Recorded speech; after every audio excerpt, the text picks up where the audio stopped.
Hello everyone, and peace of Christ all of you. Please invite your friends, and let us have some good time together today. The topic is why Muslims they fear Allah. You know, this religion is based on fear in everything. The wife, she feared the husband. The husband, he feared his mother-in-law. 4 of them. The prophet, he feared Jibreel. The prophet, he ran when he heard the voice in the cave. The prophet, he received Quran when he was doing poo at night, he heard a voice. The prophet, he received satanic verses, so he feared again that Shaitan will come to him as a Satan, as he did before. Then you go to heaven, this is the second stage, then you fear that your penis will be endless. And then you ask yourself, what I would do with such a penis? I fear I cannot use it. And if I use it, I'm going to abuse it. You go to heaven, you find yourself a bunch of women jumping on you. You know, women you never met, you never saw before. All what they want is just sex. And they jump on you and they start, I'm not going to describe what the Muslim sheikhs they say. Touching you, kissing you, licking you. Did I say anything? I did not. This is just the beginning. One after one, one after one, one after one. You don't even give a break. You can't even breathe. They have big boobs. Each woman have a butt is 1 mile. Imagine 1 mile butt in the top of you. I don't know how I'm going to find you again. You will be missing. So this religion is a very confusing, stupid, silly cult.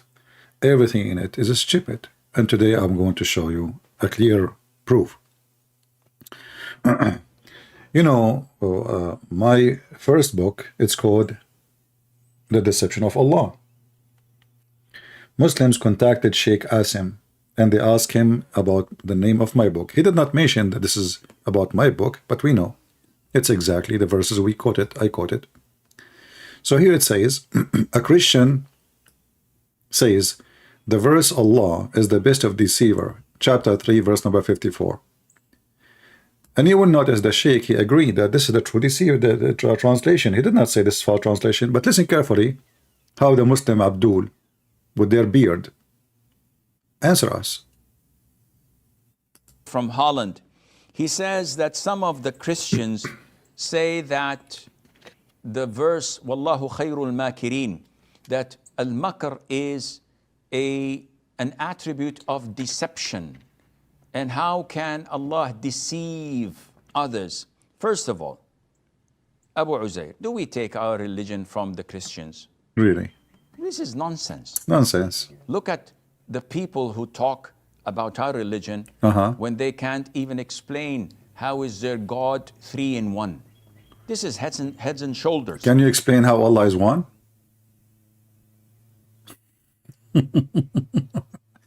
I mean, the funny is the Muhammadan, they try to explain God. They never met Allah. They never saw Allah. They never heard the part of Allah. And Allah is one. Okay, can you explain to me what one mean? One what? What one mean? If there's any Muslim can tell me what Allah one mean?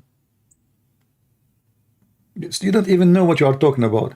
And if you say to me, I need to explain to you why Allah, why God can be 3 in 1. Can you explain to me why Allah need Muhammad? Can you explain to me why Allah need Jibreel? Can you explain to me why Allah need a tablet? Why he have no memory to write his book there? He will forget, he's getting old. Can you explain to me why Allah cannot do what the God of the Christian can do? He says, how I'm going to have a girlfriend? I'm going to have a son without a girlfriend? So when a Muslim speak about explanation, I mean, the Quran says this is a clear book. فَصَّلْنَا آيَاتِهِ, like we made the verses clear. And then we find that every interpretation have 1,000 interpretation and none of them agree with each other. So are we going to listen to those people who say that God is a 3 and 1 at the same time? Come on, we cannot do that. The question, Abdul, Why God cannot be 3 and 1? Like, is he because limited in his ability, or because he is almighty, he cannot do whatever he wants? Are you going to design God as you want? What do you like, God to be? Like, you want him with 4 legs? 2 legs? Which one is sweet God? I mean, so the Muhammadan, they have an imaginary God. They never met him. They never spoke to him. Even their prophet, false prophet, never even heard his voice. But they keep scoring us about God. We have one God, one God. They think they have a privilege by saying one God. In fact, you don't have one God, because you have 0 God. And we can prove it so easy. But look what he will say after, which I find it astonishing. 3 in 1. So you don't take anything from them. They all, what they have is to cast doubts. And to us, it would be fruitless. It would be illogical to start defending. I like it when a Muslim suddenly, I mean, this is the same guy, he said we should not go and follow logic. We should not listen to philosophy. And now he is saying it's not logical. So it's logical that you can beat your wife to make her obey you, not to convince her. You beat her, and that will make her a good woman. It's logical that because you kill some neighbors, whether they are Christian or Jews, that God will reward you with endless penis and a lot of women for sex. It's logical that a man at the age of 54, he marries 5 years old, and the Islamic calendar is 6. It's logical because Aisha at that time, she was mature. She was a woman. It's logical, the same guy, he said to us in the previous video we played for you, that a man should he have the right to lie to his wife, and not even to tell her that he's going to get married a second wife. Everything is logical in Islam. Suddenly the Muslims are people of logic. By the way, my Skype is open in case there's any logical Muslim would like to join us. Logical Muslims only, please. We don't want any Muslims who they are not logical. What they're throwing at us. And every time say, okay, why do men marry 4, women don't marry, except 1? Yeah, why? Why? Can you tell us why? What is wisdom that a man, he can have 4 women, and women cannot have 4 men? If you want to tell me when I know who is the father, I mean, don't Allah know? Allah can tell you. Here we go, we solve the problem. Now we have replacement of Allah, we have DNA. The woman, she can find who is the father in 2 seconds. Will cost you $5. So why? Why a woman, she can't have 4 husbands? So a second ago, he was talking about logic. A second after, it's not logical to use logic. Are we going to answer those stupid questions? Why a man can have 4 wives? Are you... Hello? Continue. Because this and that. Okay, why does a daughter inherits half and the son inherits full? Well, is that logical? The woman, she needs more support. The man, he can go work, especially we are talking about society exists before, a long time ago. There's like now women, they can find works a lot easier. But men at that time is the only one who can generate money and go out. What women she can do? There's companies, there is Microsoft, and there is Apple, and there is phone makers, and or a grocery store. What she can do? So why you give the man twice? They will say to you, because the man is responsible for a family. Who is responsible for her?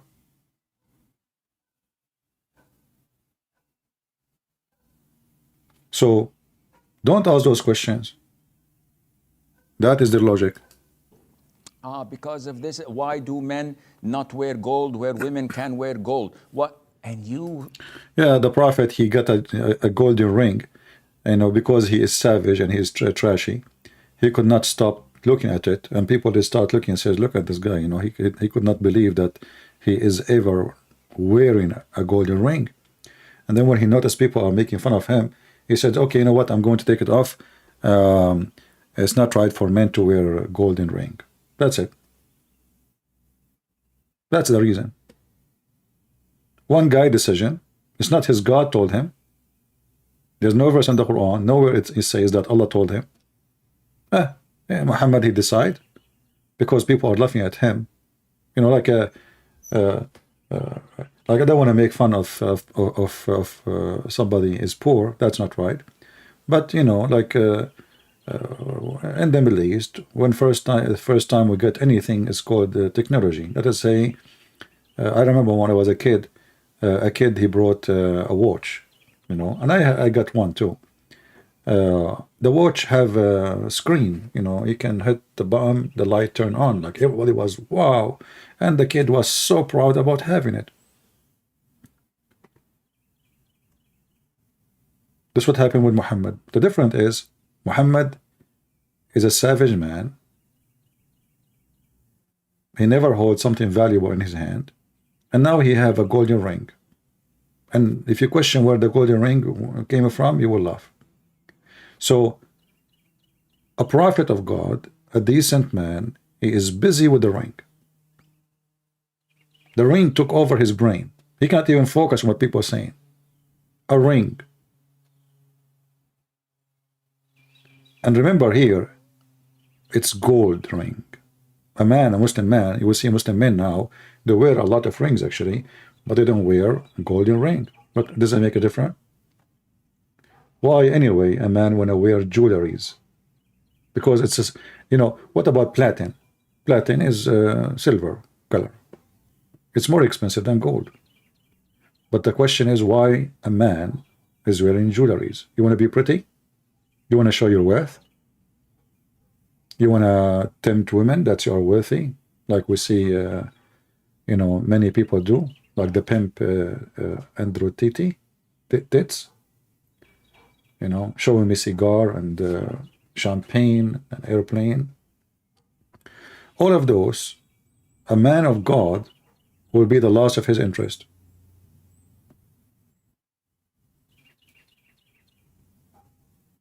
Thick golden bracelet in your neck, even if you are Christian, you know, you're a Christian man, why you want to wear it? What is this for? You want to show me that you can afford $500?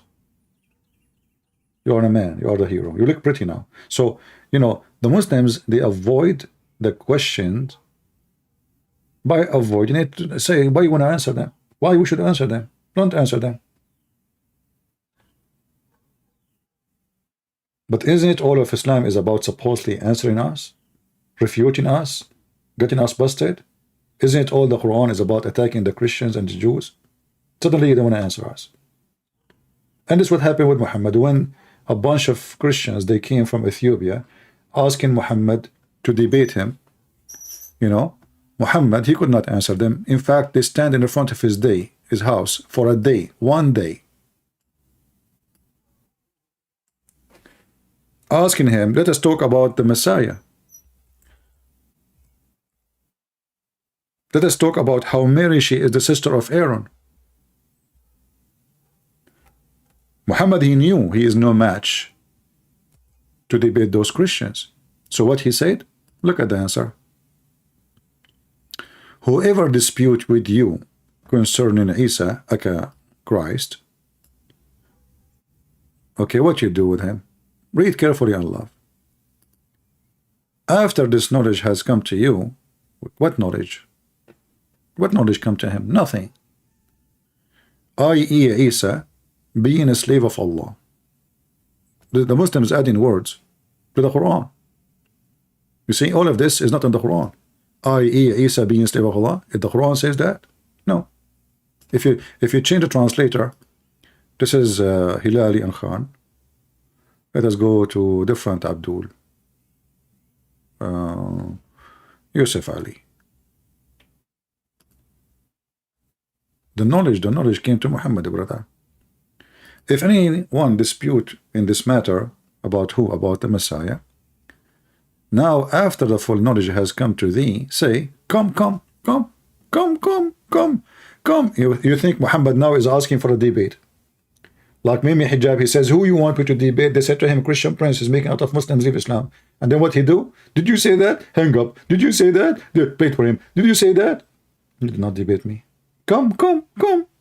You are finished, boy. So come. Okay, come to do what? Come, let us gather together. Are we going to debate? No.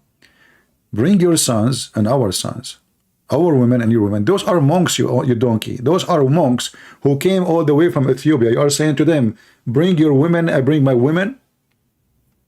This is telling you that Muhammad do not even know what Christianity is about. Monks. Bring our women, and what do women have to do with this?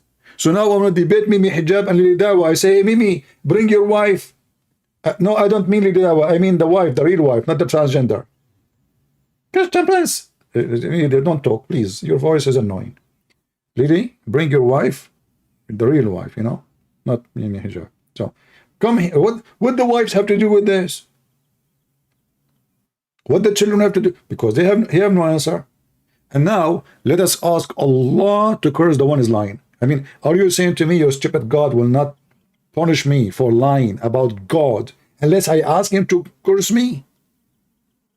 I mean, this God is so nice. Hey, listen, if you are a thief, Allah will not punish you. And this is a different story about being a thief, because remember, in Islam, everything is about destiny. If you remember, there's a story about a thief was captured by the Caliphate Umar. And when they brought the thief to Umar, if they put me hijab, when they brought him to Umar, Is it a where is the video? I find in all the videos except the video I want. Okay, hold on. So when they brought the thief to Umar, the thief, he asked Umar, why in the world you are punishing me? Why in the world you are punishing me? And this actually will help us with the topic of Allah being the deceiver. So the God of Muslim, he deceived them that when you do wrong, you are doing sin. In the same time, he is the one who decides for them to do sin. Watch and laugh. Well, if Allah's written all of this, then why did he bring me onto the earth? Well, hang on. Heads, and they say, well, if Allah's written all of this, then why did he bring me onto the earth? Well, hang on. In their heads, and they say, well, if Allah's written all of this, then why did he bring me onto the earth? Well, hang on. You don't know your results of your examination, so you have to come onto earth. The fact that Allah knows it and the fact that Allah has written it does not make you a person who should now give up. Guys, the fact that Allah written it, which means fate, and Allah, he know it. You should know your test. What test? If the test is already written and the guy already failed, and the one who made him fail is Allah, and now Allah will punish you because you fail. Listen carefully what he will say next. Because if that was the case, then obviously you would be the fool. A man came at the time of Umar ibn Khattab radiallahu anhu. According to one of the narrations, he needed to be punished because he stole. So he comes to Umar ibn Khattab radiallahu anhu and he uses the same line. He says, "Oh Umar, oh Amirul Mu'mineen, how can you punish me for having stolen when it was predestined? My deeds were already written by Allah subhanahu wa ta'ala." Now that's quite a good argument if you were to look at it. Umar ibn Khattab radiallahu anhu was one ahead of this man. He says, well, let's punish this man because it was predestined that we were going to punish him as well. Amazing. Wow. Wow. Wow, wow, wow, Wawa. You know the song of Busul Wawa? This song, the Muslim, they love it, by the way. It became #1 in the Middle East in the month of Ramadan. I don't want to show it to you because all of you, they are underage. You know, Busul Wawa. Man, people, like, you know, every Muslim, single Muslim, he know the song, he memorize it, but don't remember the Quran no more. Busur Bawa. Oh boy. I cannot show it to you. It's not good for your age, most of you, you know. Busur Bawa. Okay. If we go here, should I show it for a second? Hold on. Precaution. If you are too much young, this is the video starting. Busur Wawa.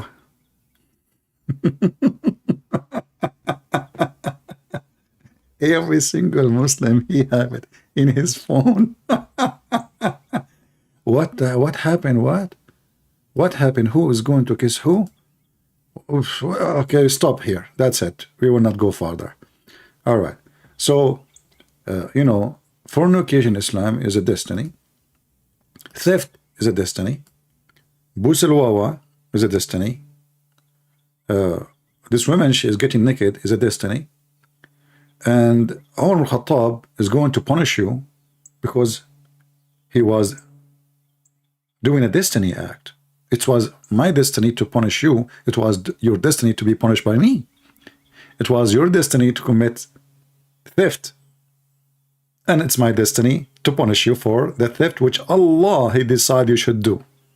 I mean, do you see how and why Muslim they should fear Allah?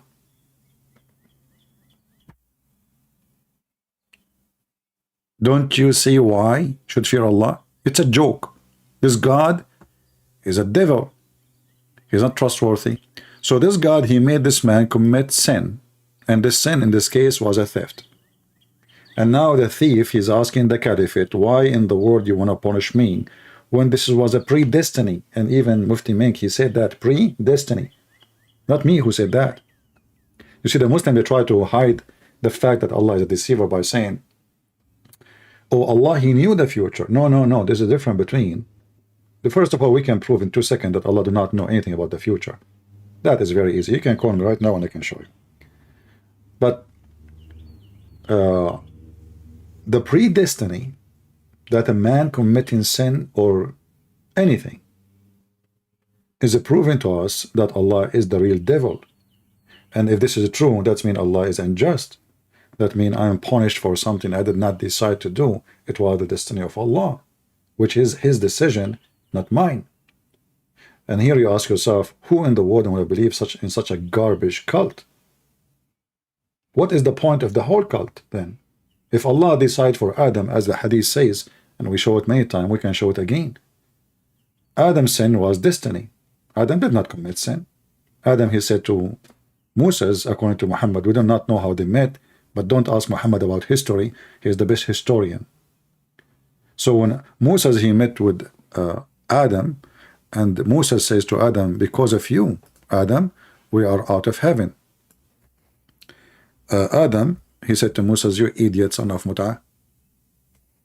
You know, this is Islamic language. So, are you going to say, accuse me, that because of me, you are out of heaven? Are you stupid or what?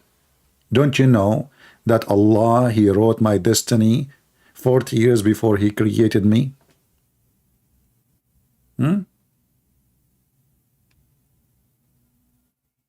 Are you going to blame me? So even the sin of Adam is not even Adam's sin. Allah, He made Adam sin.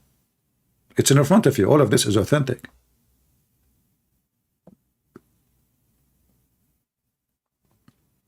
All of this is authentic. This is Al-Bukhari is more important for the Muhammadan more than Allah Himself. Because what Muhammad said, Muhammad is their God. So did Adam commit sin? No. No. This is what they believe. Adam have no free choice to commit sin. So Adam saying to him, do you blame me, you idiot? Potato? Donkey? How you can blame me? You know, like this Jewish Moses, according to Muhammad, like he was like, oh man, Habibi, Moses, Habibi, Adam, take it easy, Habibi, I don't mean to hurt your feeling, Habibi, I forgot, I do not know. I mean, and the funny is, the Muhammadan, they say that Moses was a Muslim prophet, and now after he died, he met with with Adam, and looked like the Jewish prophet, who's a Muslim prophet, sorry, Moses, not Moshe, he do not know what Islam believe. So after he died, he went to school and he met with Adam and he asked Adam, hey, are you our father? Yes, it's me. How you doing? Who are you? I'm Moshe, the Jewish guy. Oh, I heard about you. How you doing, my son? You know, don't talk to me. Don't talk to me. Because of you, we are out of heaven. Adam, he will look and his beard is white and is old. My son, you cannot say that to me. Do you blame me for a sin Allah wrote in my fate 40 years before He created me? Moses, like, what the heck? He got busted. He didn't know what to say. And this is where Shakespeare, he got his phrase, like, to be or not to be. That is the question. He was talking about to be Musa or not to be Musa. To be Adam or not to be Adam. To be stupid or not to be stupid. So Adam, he got Moses busted, and you see Muhammad here is saying clearly that Adam, he won the argument. So can we blame Adam for his sin? Are you blaming me, you stupid idiot, you donkey, you monkey, you chimpanzee? Huh? Are you blaming me for the sin which is written, decreed by Allah for me 40 years before He created me? That's why we should fear Allah if we are Muslims. Because this guy, he play games. All your life is a game for him.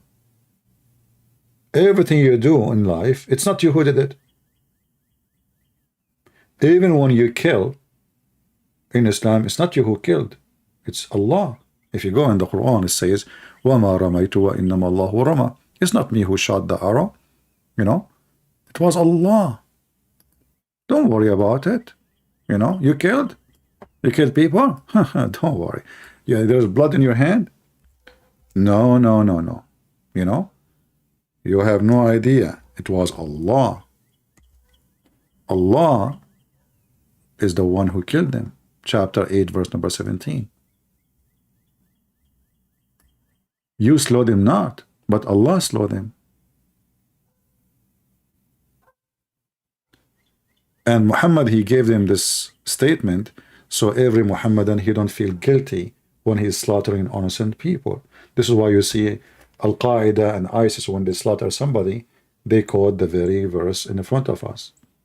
I did not kill them, but Allah killed them. So now he feel better. He feel like, oh, okay, you know what? I'm killing nobody.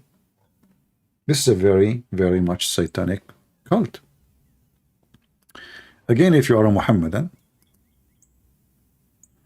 my friend, don't give me questions in Skype. We have a chat in YouTube. Well, are you better than the rest? Skype is only for Muslims to join me, not even to text me. You text me as a Muslim, I will block you. So if you are a Christian, don't text me, don't give me your opinion, don't ask me the question. You are just disturbing my work. And you are not being mature. Do you see how many people are in the chat? Are you better? This is what you just did now. Thank you. And let me block you. Don't send me a stupid message to say to me, I appreciate your work. You appreciate my work, then you shut up and join the topic.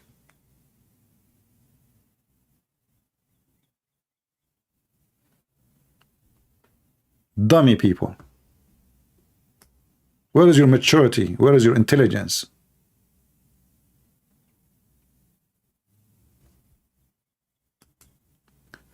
So I did not kill them, but Allah killed them. And that will make every Muslim not to feel guilty with his sin and his faith. Going back to our title, why we should fear Allah. Because as you see, Allah is Satan.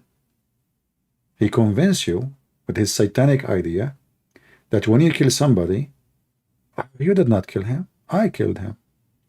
When the Muslim believe in destiny, it's destiny. I did not, you know, it is going to happen anyway. It's not up to me. Islam is a very much satanic cult. So anything now I do, okay, what about I go and sleep around? Oh, don't worry about it. It is destiny too. And the reference in front of you. Allah, He wrote for you your destiny and even how much fornication you will have. There's a Muslim woman, she called the sheikh and she said, you know, in the Middle East, if you are 30, you are old, really old. You know, Muslim, they like to marry at the age of Aisha, like 6 years old kid, 5 years old kid. So anyway, so she asked the sheikh, she said, I'm afraid that nobody will marry me. I got old. And what do you think? He said, my daughter, my sister, don't worry. The Prophet, he says, مكتوب على كل فرج اسم ناكحه. It is written in the top of every vagina the name of the one who will if it. So it is written there, down between your legs, the name of the men who will if you. It's a destiny. So you will lose nothing. Which means, already Allah decide how many men they will sleep with you. I'm trying to be polite. It's written in your vagina. And I'm sure, like this woman, she went to in the front of the mirror, or maybe she opened her camera, or she brought a magnifier to see the names of the men written over her vagina. And she started flipping pages. Ahmad, Muhammad, Ali, Mimi, Dudu. All the names are written there. This is destiny. So even the men who will sleep with you, you did not choose them. You did not choose any of them. Allah decide how many private parts will park in your garage. If you don't like my language, by the way, you can leave. I say it as it is. You don't like it, take a hike.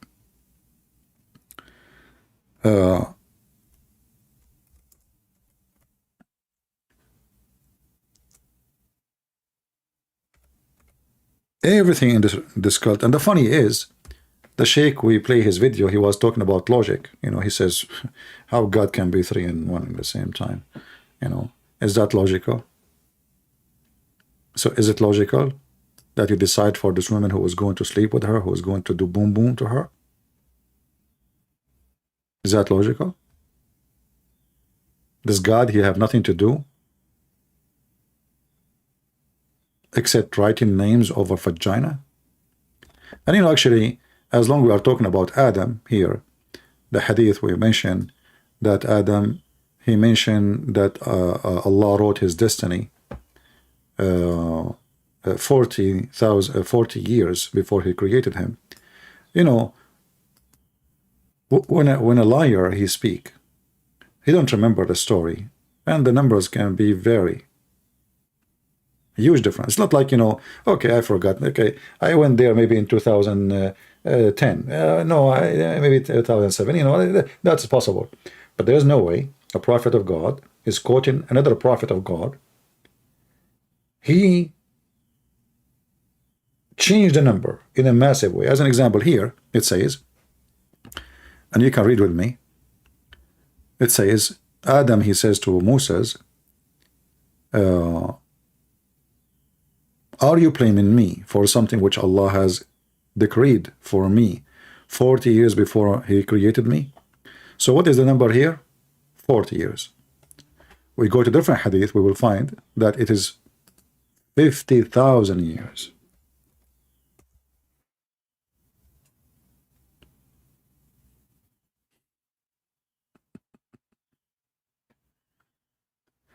Let us find you where the hadith about Adam. And actually, here it says, actually, in front of you, that Allah, he wrote the decree of all men.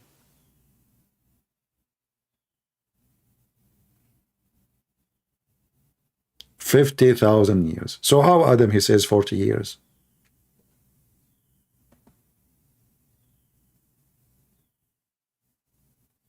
And this is sahih. They cannot say this is weak, and you know the stories they come with always, all the potatoes they come with. However, the date is not important for us, but the date exposed that Muhammad is a fraud. He cannot even remember what he is saying, because there's a huge difference between 40 years and 50,000 years. It's not even like 4. Like you say, I can say maybe they heard wrong. He was saying 40,000 years. They thought he is saying 40 years. In Arabic, number 40, arba'un or arba'in. There's a huge difference with the pronunciation with the word khamsin. Khamsin have nothing to do with the word arba'in. So 50,000 years. Allah wrote all destiny before the creation of all mankind. And then you ask yourself, he wrote destiny of people who they are not exist 50,000 years before he created them. to what he was doing in the 50,000 years after he wrote this destiny? Doing meditation? If you are a Muhammadan and you are a person who have logic, like your prophet, who is very logical, please feel free.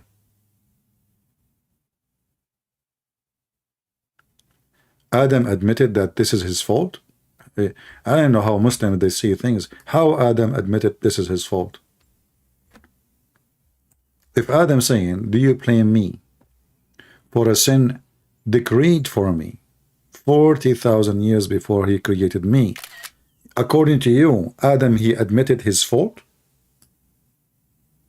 That is a super intelligence, my friend. Do you know what the word "do you blame me" mean?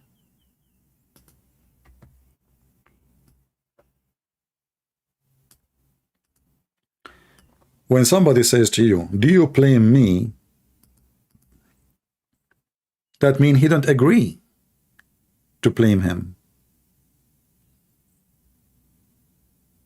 right? And now the Muhammadan, look what he's trying to do. He is saying to you that Adam, he said, we wrong ourselves.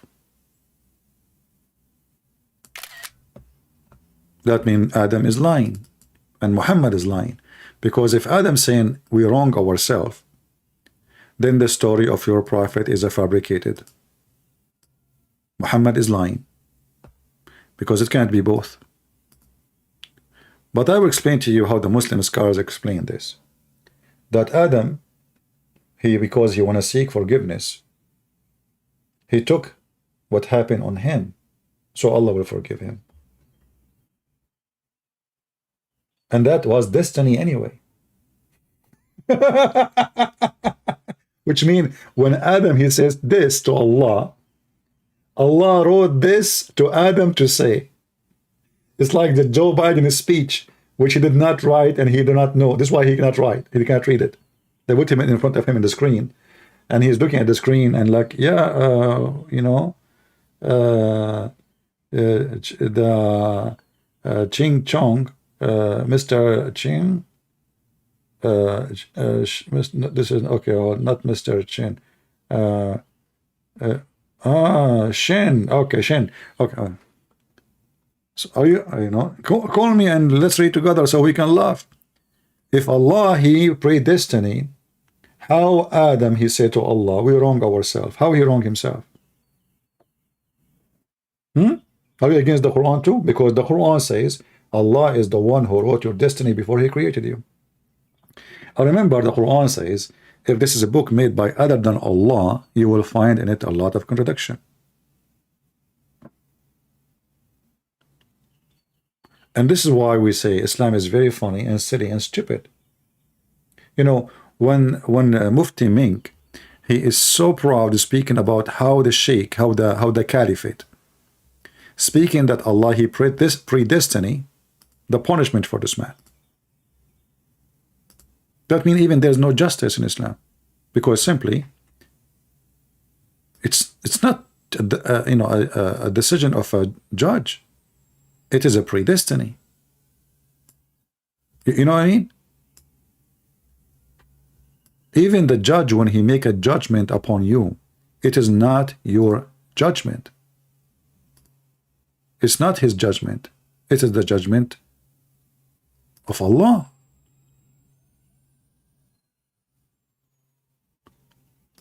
Then what is our role in this life then? Nothing. We are just little stones. Allah, he move us as he wish. He decide for us what, even according to Islam, now me, I'm talking, everything I'm saying, Allah, he wrote for me to say. This is how and why this religion is so stupid. You cannot be an intelligent human being and you believe in such a garbage. What the point then of hell and heaven if everything is a predestiny for me? You see, the Bible mention about destiny, like God, he says, you know, I chosen you before you chose me. But that is not destiny of you. God made you follow him. No, this is God knowing that you are going to be the good person for him. He knew your nature. He knew the quality. Not all people have the same quality, because people, they work in their quality. All men are descendant and women descended from one man, one woman. So we have the same equality and the same DNA. But then the man and the women, they work in their quality, either to destroy it or to build better quality, even from the first man they came before. This is why we Christian, we believe in the original sin. Because Adam commits sin, we commit sin too. We are not better than Adam. Have you ever met with a person who did not commit sin? Never.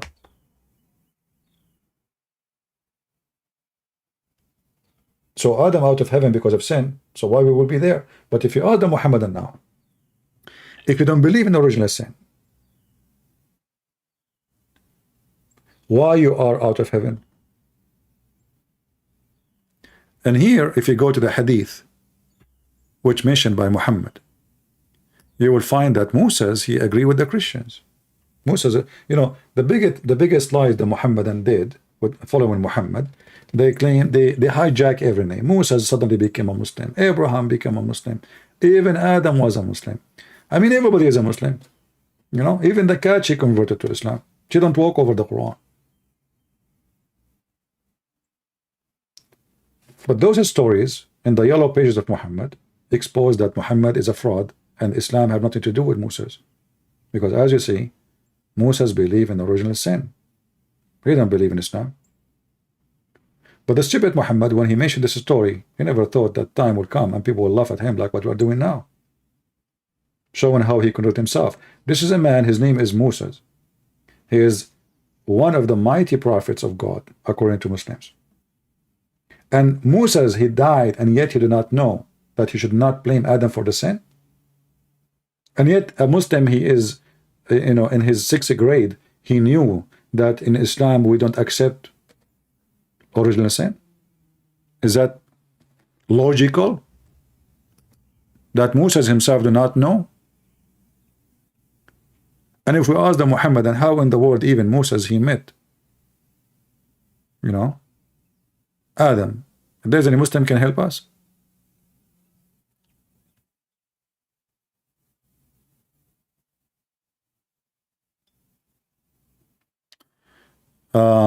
I live in the Mississippi, USA. Today the government agreed.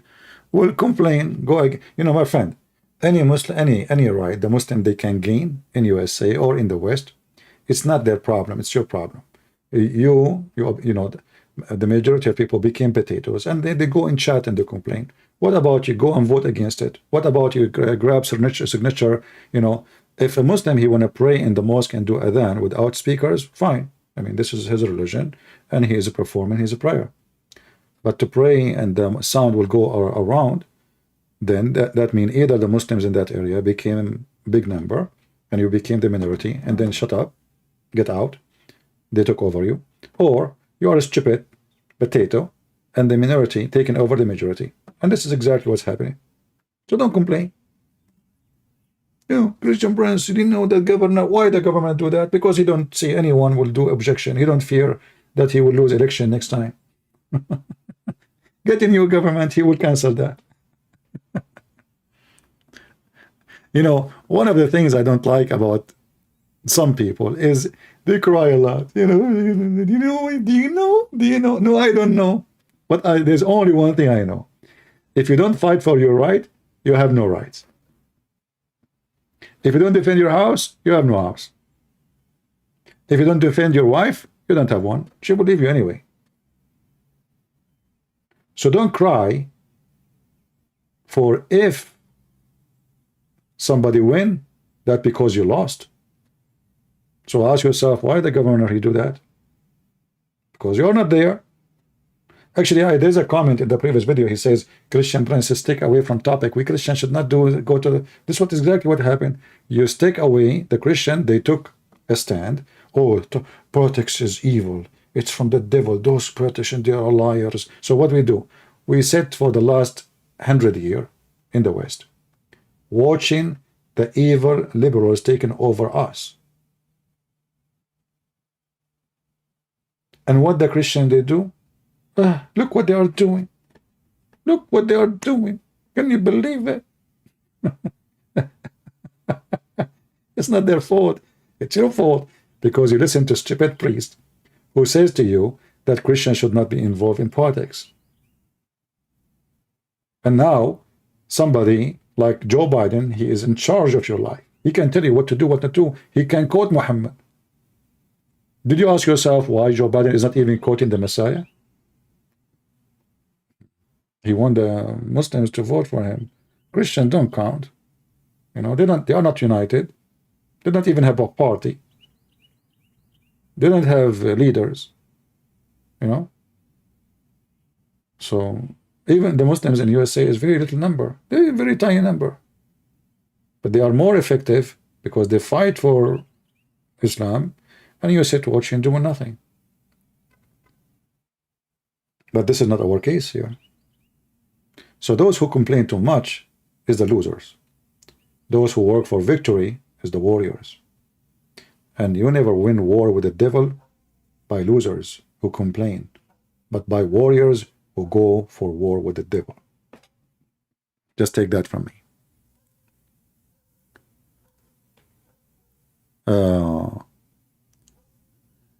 Anyway, again, somebody, he changed our topic as usual. Immaturity, stupidity, naive, childish. Look what we are talking about. Hey, the governor of Mississippi, did you hear that? Change it. Good. I hope the Muslim will pray the Adhan every at 5 a.m. in the morning, and they will screw your ears because you deserve it. It never happened unless you allow it to happen. You know, I will never be upset for a country is doomed because it's doomed for a reason. It's doomed for a reason. Look at you, busy with the transgender, confused about the male and female. So when you are doomed, all the source of evil will be on you in one time. You know, the buffalo is so big animal, have a lot of hair, strong, very strong. But then a second come and the buffalo collapse. And this is what happened to all the buffalo before you. All the buffalo, including the Islamic buffalo. When the Muslim, they have a caliphate and they occupy maybe more than 60% or 70% of the earth. The buffalo becomes so big and getting weaker and weaker. His strength is his weakness. Because corruption is Islam. And the same happened to Islam because Islam from the beginning is a corruption. Grow as a corruption, that balloon explode one day and all of Islamic caliphate collapse and will never be happen again. Even they are trying to make it happen. But this will happen to America. This will happen to Europe. This will happen to Russia. This will happen to every giant country in the world. When you put in front of you how to worship money, gold and silver, then you will collapse, no matter who you are. Any nation go against God, they will be left alone, which means all evil source and power will come upon you. So the American, they are bringing the evil upon themselves. You know, if you ask yourself why the crimes is increasing so much in USA, like, you know, if you speak, there's topic, nobody dare to talk about it because many are potatoes. Why there is a very high crimes between black, our brothers and sisters, black African? Nobody want to talk about it. How come in 1960, 65, there's nobody, you don't hear that a black person is shooting a kid in the street? What happened? Why would you not hear about this in the 50? Why did not hear about this in the 40? There's no black shooting black people. There's no drugs in the street. What happened? Very simple. Because you submit yourself to the devil. And this is the whole society, not only the black community, white and black. they let the liberals take over them. And they start attacking the family, the marriage, the very base of family. That fornication is okay, boyfriend is a lifestyle, and being a gay, and being a homo, and being transgender, and being, and now the kids are lossless. They don't even know their father. And what is the result? And then you take the Bible from the school. You take God from the oath. You take God, oh, it's offending us. They say the word God in the school. And now what you have drugs. You have books teaching you how to take drugs. You have books teaching you how to have sex in the anus. They are bringing a man wearing a wig to teach you how to be a woman. And his voice is like Tarzan. Scare the hell of you. And then they wonder why we have crimes. And why people shooting people. And why people, they go to the store and they loot and they steal. Because simply you are destroying everything in the society. The structure, the fabric of the society, they are working in that, and the Christian, they were watching under your own eyes. And now suddenly the Christian, they are standing up like what we saw for this beer thing. Where have you been for the last 100 years? You see what happened when a Christian, they stand against something wrong? The company is almost collapsing. We have a massive power in this country if we want, but we are very submissive and we are not fighting for our rights. And thanks to the priests, who they are false priests, they say to you, stay away from from politics. Politics is from the devil. Our friend, we don't promote politics. We fight for truth. And the truth is to stand against politics and politicians who they are trying to force false teaching on us. For that will infect your security, your life, your economy, everything. So don't complain about the devil taking over your society, for you allow them to do so. Never can happen against your will. When the Christian don't go to vote because a stupid priest told them, oh, don't involve in politics, you are allowing the devil to take your place. Instead of voting for the guy you think he agree at least with, let us say, maybe 50% of what you think, of what you believe. You bring somebody, he totally hate you. And then you complain. So don't come here and complain. I hate people who complain because they show a sign of weakness and not intelligence enough to do the work they should do. Going back to our topic. Yeah, we are going out of the topic because you people, you bring things to me. Should I disable the chat? I mean, we have people who have no maturity. They are like kids. You know, if we make a topic about testicle, they talk about how to cook an egg. My friend, the testicles it's an egg, but it's different egg. Because people are unable to focus. And everybody is coming with his, you know, the governor of Mississippi. Do something. Write letter to your congressman. Create a web page in Facebook, ask people to join you. You know, people who never fought against the devil, they claim to be warriors.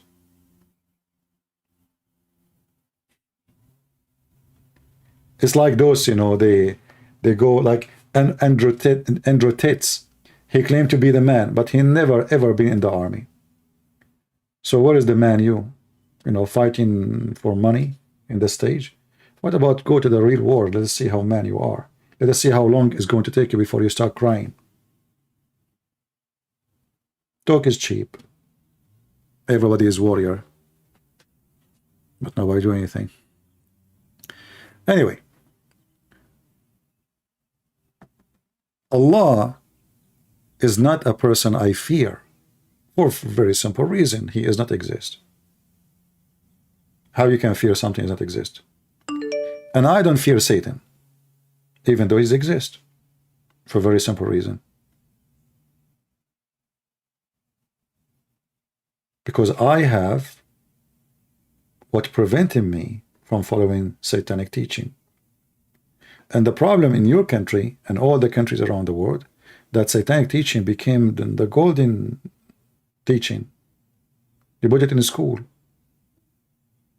It's your guideline.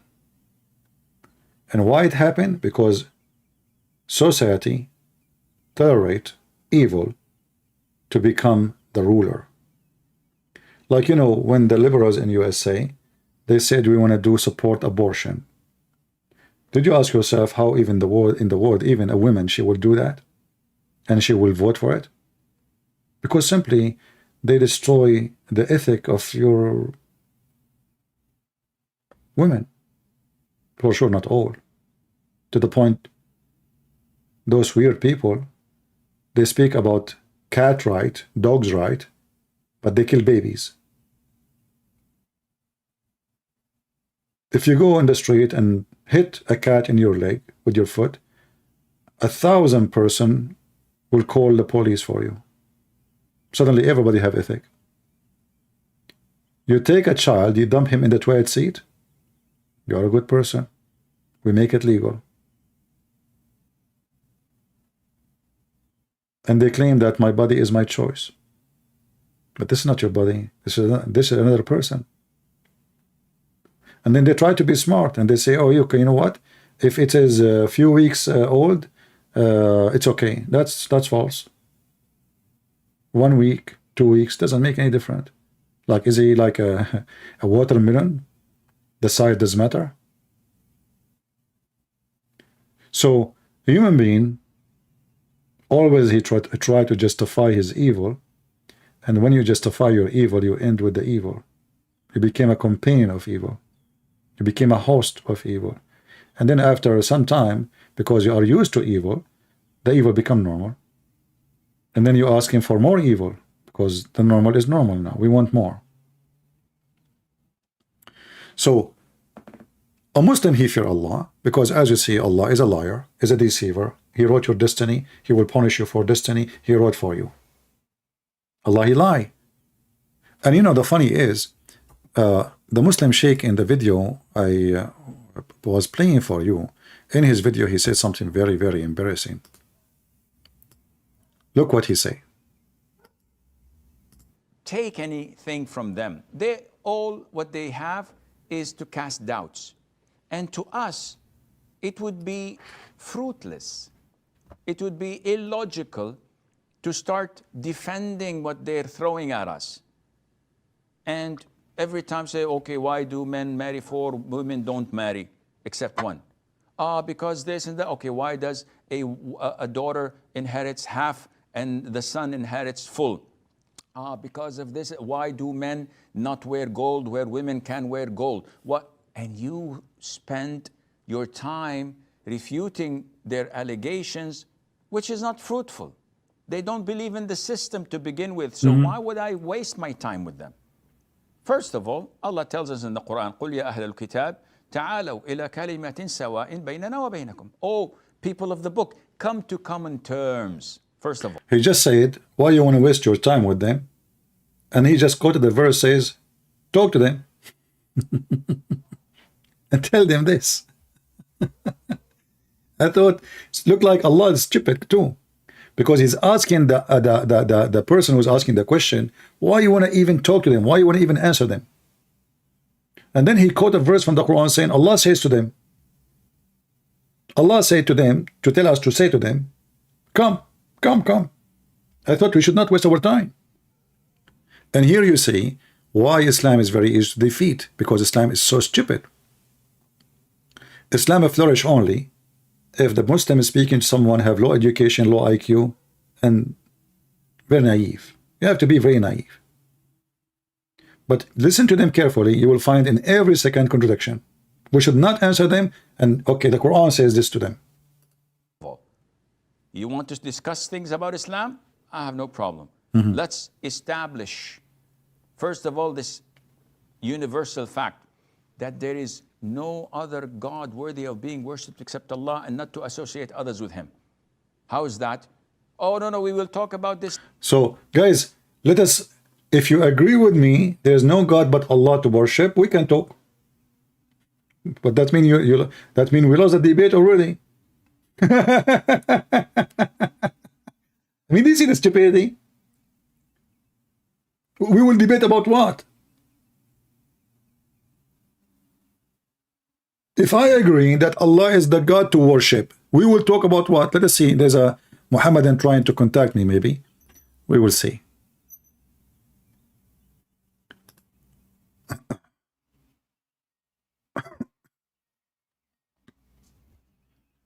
Hello? Yes, I'm an ex-Muslim. Oh, you're ex-Muslim. Oh, okay. Because I saw your last name, it's a Muslim name. Okay, well, how I can help you, my friend? Go ahead. Okay, I left Islam like back in 2021. 2021? Yes, February 2021. Okay. Why you left Islam?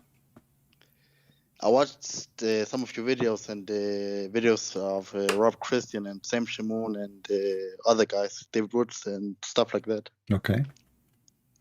And but still, this is not the reason to leave Islam. Why do you leave Islam? There's a lot of reasons like contradictions in the Quran and the scientific earth. For example, the sun sets in a muddy pool according to the Quran. Yeah, but this is normal. I mean, don't the sun set every day in the muddy water? No, because it says muddy pool, you know.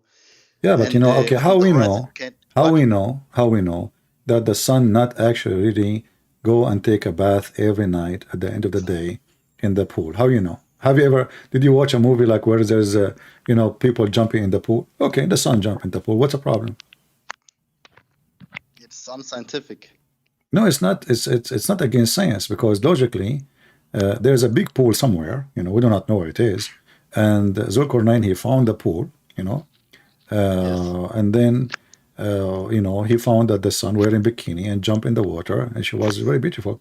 You know, and this is why the water actually in the ground, you see, water is boiling because the sun jumped there, and that will make the water boil. So even, you know, this is where Muhammad got the story from. Yes. Yeah. But this is not enough for you to leave. I mean, don't you know that now you will not get virgins? Don't you like to have virgins? Be honest with me. I would like to have virgins. It would be very nice. Yeah. I'm not kidding.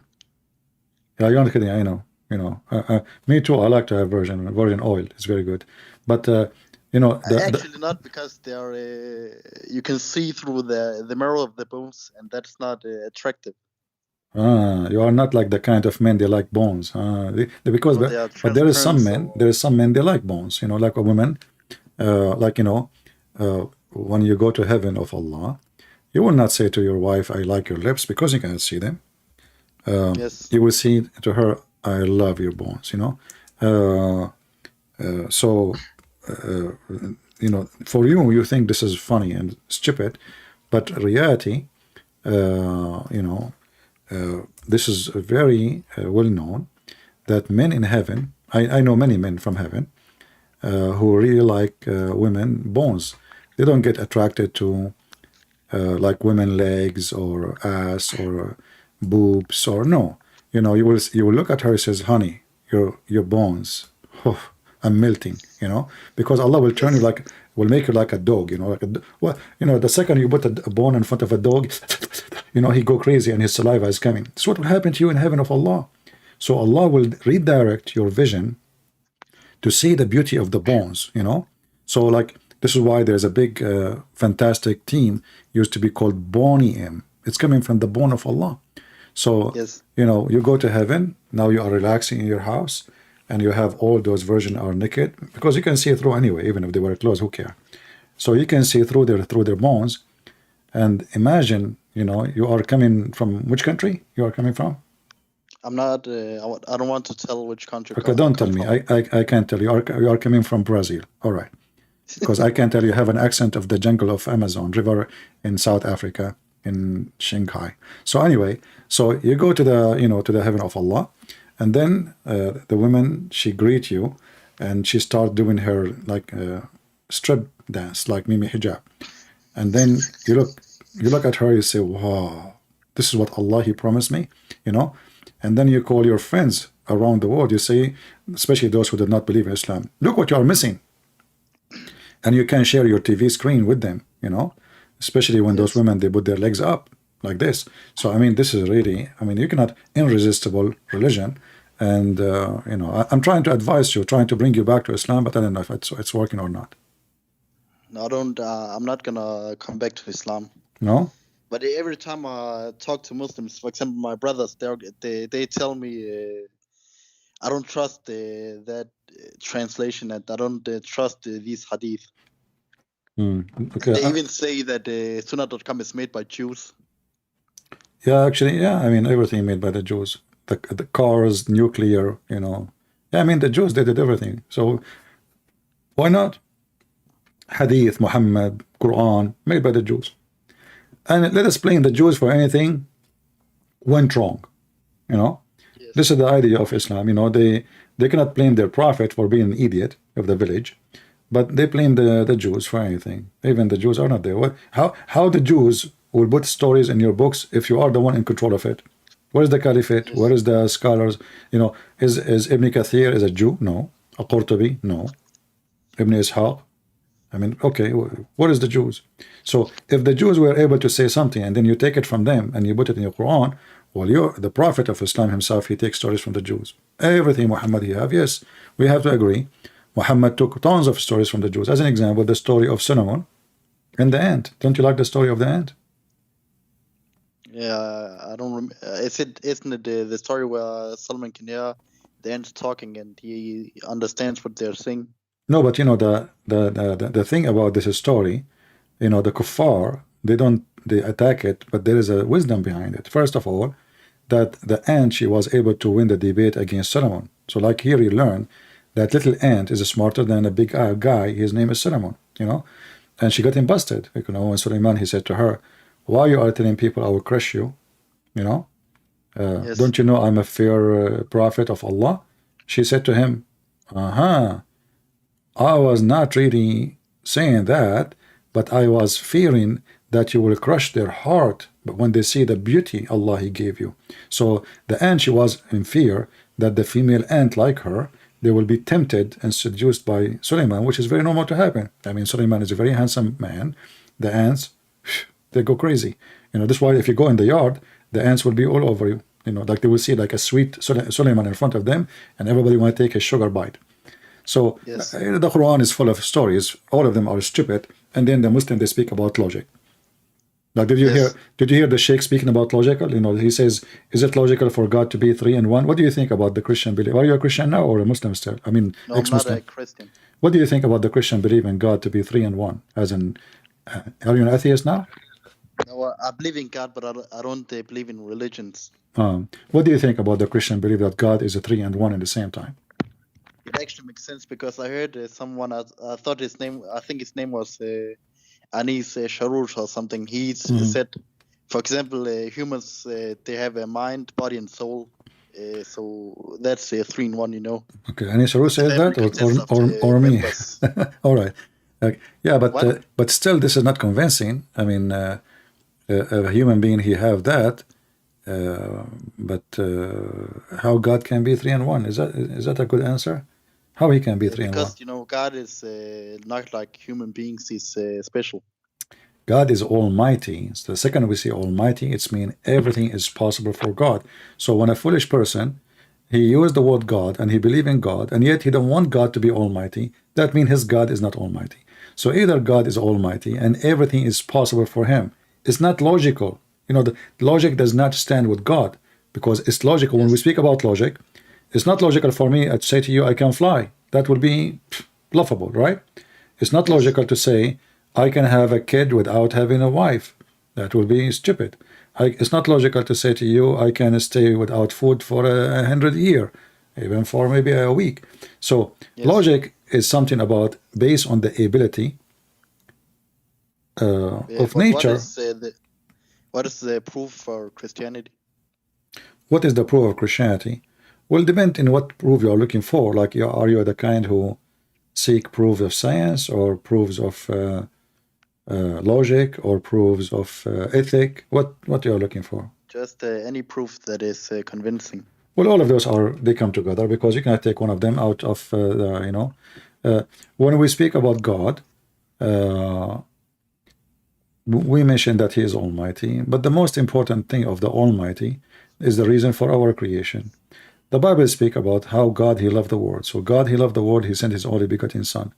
So the proof of God is exist in every human being. Do your mother love you? Yes, Why? because she gave birth to me. Okay. Why? Still. Because she's my mother. Every mother loves their child. Okay, so let us think about it. You try to find all excuses for your mother to love you, even though you might be bad or good, right? Mother, she loves her Yes. son. But that cannot be explained except a love of God is given to this woman to love her son. You will find a chicken. She is a chicken. Do the chicken care for her babies? Yes. You will find an eagle. You will find even a rat. Mice, like mice. So you will find that all creatures, they have very unique thing, which is proving that there is somebody gave them that. There is no way a selfish animal, he's an animal. Look, it's an animal. A dog is a dog. Yes. Two dogs kill each other for over a dish of food, but you will find a female dog, she is defending her babies. Why she want to do that? Yes. So you will find that God, he have his fingerprint in everything, and that is love. Love. When a human being, he loved to help you. He did not know you, but he saw you struggling, suffering. I mean, why I want to help you? Oh, I want to save money to buy a new car. I want to save money to... Why I want to help a person? So the love inside you, which is gift from God, will not make you the same as anything. So there's a fingerprint of God, which is love, the same as the Bible says. For God, he loved the world. In the Quran, why Allah he created you? The Quran says, وَمَا خَلَقْتُ الْإِنسَ وَالْجِنَّ إِلَّا لِيَعْبُدُوا. So I did not create a human and genie except to worship. So the purpose of your creation in Islam, in the cult of Muhammad, Allah he need worshippers. The purpose of a creation in Christianity, our God, Allah he love us. So God he want to share the glory, his kingdom, with his children. And that base what to prove of Christianity, that we are, when we pray, we say our Father. Why we Christian we call our Father? Why we don't call him God? Why we call him Father? Because simply our belief and the existence of the very God is based on love. This is why the Bible says, love never fails. So with love you can win. With hate you lose. You are the first loser when you hate. Islam is based on hate. That's why they are losers. In the Quran, when Muhammad he heard the Christians saying, we are the children of God. Now the Quran used the word Allah. We don't believe in Allah. Muhammad, obviously, because he's a false prophet, he said, they say we are children of God. So if this is true, why this God he punish you? So you will notice that Muhammad is far away from understanding Christianity and Judaism, and he think that when the Christian and the Jews, they say, we are the children of God, even though we don't believe in Allah, but the Quran used the word Allah. We are the sons of Allah. Say to them, Allah saying to Muhammad, tell them, okay, well, if you are his beloved, so why he punish you for your sin? And here you see that Islam is extremely stupid, because if you have a son and he's doing wrong, you punish him for the wrong, so you can correct him, correct? Yes. You don't let him do more wrong. You do that if you don't care. Do you agree? Yes. If you see your son taking drugs, let us say you enter a room, you find your teenage, or maybe even younger, somebody give him drugs. Do you say, oh good, go ahead, or you shout at him, you take his, you don't allow him to have money to spend it anymore under your watch, you don't allow him to go out of the house. We do whatever you can to correct the person, correct? Yes. Here you see the stupidity of the maker of the Quran. He did not understand that the Christian, when they say that we are the sons of God, the children of God, they don't mean that they are his children physically. They mean that Father who loves us is our care giver, is our care master, is our care creator. Everything we have is from him. So why we have it? Because he loves us. And why we appreciate it? Because we love him. And why we have relationship? Because we are his children. But the stupid Muhammad, he could not understand, and that's why we see Muhammad, we don't see him as a smart, intelligent, we see him as an ignorant idiot who did not even know what Christianity is meant. Yes. All right. Anything else, my friend, you can want me to help you with? No. Do you have any Muslim would like to call me Sheikh? You know, like, don't you know any Sheikh from before? No, I don't know any sheikhs. Why you do not know? Call them. Call any Sheikh and tell them, hey, this guy, he made me leave Islam. Please, can you talk to him? Maybe I will go back to Islam. Please help me. You know. I don't know any sheikh personally. Okay. Do you know Zakir Naik? I know of him, yes. Okay. Can you do me a favor and send him an email and tell him this guy, his name is a Christian Prince. You know, Okay. I watch his videos and I left Islam. I actually love your Zakir Naik impressions. No, this is not Very impression. funny. This is not impression. This is him. He actually is here. Christian Prince. First of all, I don't want to talk. And you are really crazy. I am not going to talk. I'm eating. And now you are even in the like Zakir Naik, hold on. He mentioned your name. Did you hear him? He thought you are not here. In fact, you are here. Christian Prince. First of all, I am here or I'm not here. Because Allah is here everywhere, but he is not here. So, Zakir Naik, is Allah in the bathroom? Christian Prince, are you stupid or what? Allah will never be in the bathroom. But you just said Allah is everywhere. Allah is everywhere in ignorant. But he is not everywhere, but he is physical. Oh, okay, Zakir Naik. Let me go back to the person speak to me in the phone. Thank you. All right. So did you hear Zakir Naik is here? You know, what Yes. impression? Are you accusing me to have a fake Zakir Naik? This is not right. Sorry. All right. All right, my friend. Thank you for calling. And if you can send an email to Zakir Naik, Zakur, and you can let him know. Tell him that this guy, Christian Prince, email him, let us see. You know, tell him, please, this guy is making many leave Islam. You know, can you debate him? Can you? Do you dare? Maybe he will make you square, even if you are a circle. Thank you, my friend. Take care. Okay, bye. Bye-bye. I am a Muslim. I want to discuss with you. Okay, let us see.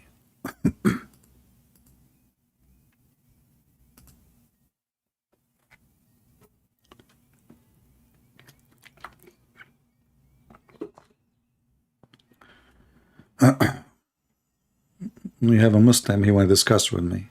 So we don't know. Hello? I'm fine, my friend. Are you a Muslim? Yes. What is the proof that you are a Muslim? What is the proof?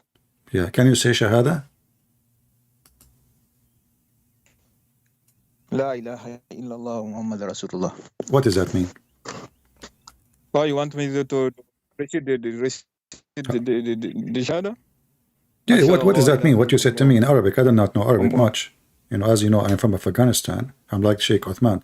So what you said to me in Arabic, what does that mean? I added that there is no God other than Allah. Okay, how And there's no Muhammad is God? messenger. There's no God but Allah? Yeah, other than him. He's Okay. unique. Why? Yes. But who is the one who said that? Allah or Muhammad? He said that. Who said what? I didn't understand your question. The Shahada, you know, Shahada, where do you get this from? Is it in the Quran? No, it's from the Prophet. So your prophet is fabricating things, is not the Quran? What? Didn't understand your question. I just asked you if it's from the Quran. You said no, it's not in the Quran. The prophet said that. So your prophet is fabricating a base on Islam, based on his name, associated with the name of Allah. You said to me, there's no God but Allah, and Muhammad is his prophet, correct? Yes. Okay, so you join the name, Muhammad, he joined his name with the name of Allah. But isn't it this is shirk? To join the name of a man with the name of God? No. That is not shirk. You How- don't know. What do you mean not shirk? Ever. Okay, if I say, Shirk is associating yeah, something with God. like what? What about knowledge? Is the knowledge of is the knowledge of Allah and the knowledge of Muhammad are equal? No, of course it's not. Okay, so how, like as an example, your prophet he said to his companion Abu Dhar, Do you know where the sun goes? A brother, he says, Allah and His Messenger knows best. And we will find that all over in the books of Hadith. Allah and His Messenger know best. So you Muslims associate the knowledge of God with the knowledge of a man. Do Muhammad knows best No, no, and no. Allah knows best too?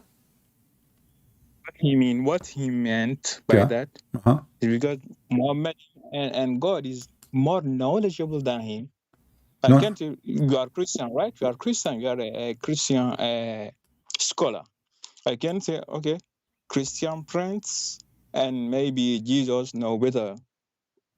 No, you cannot compare Bible. Christian Prince to Jesus, because that will be not right. For how a man can be. Okay, you see, when we say shirk is associating the name of a person with the name of God, doesn't matter what the person is, fake or real, right? But to worship him, to worship or No something. problem. But now you are worshipping the knowledge of Muhammad, saying that Muhammad and Allah, their knowledge is what? Best, which means both are equal. You did not say the Allah knowledge is best and Muhammad have knowledge. You said Allah and Muhammad, their knowledge is best. No, you did not understand what Okay, we Muslim I will go with you. I will go with you. You see, did not understand. Do you see the Let's story? translate. Do you see the story in front of you? I was sitting, a Muslim, ex-Muslim, he just called me. He left Islam because he found the sun set in a murky water.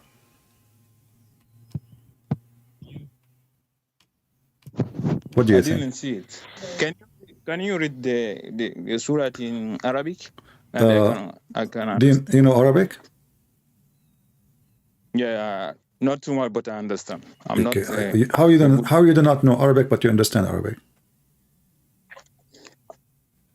It's like I'm speaking English now, but I'm not high level English, but I can understand.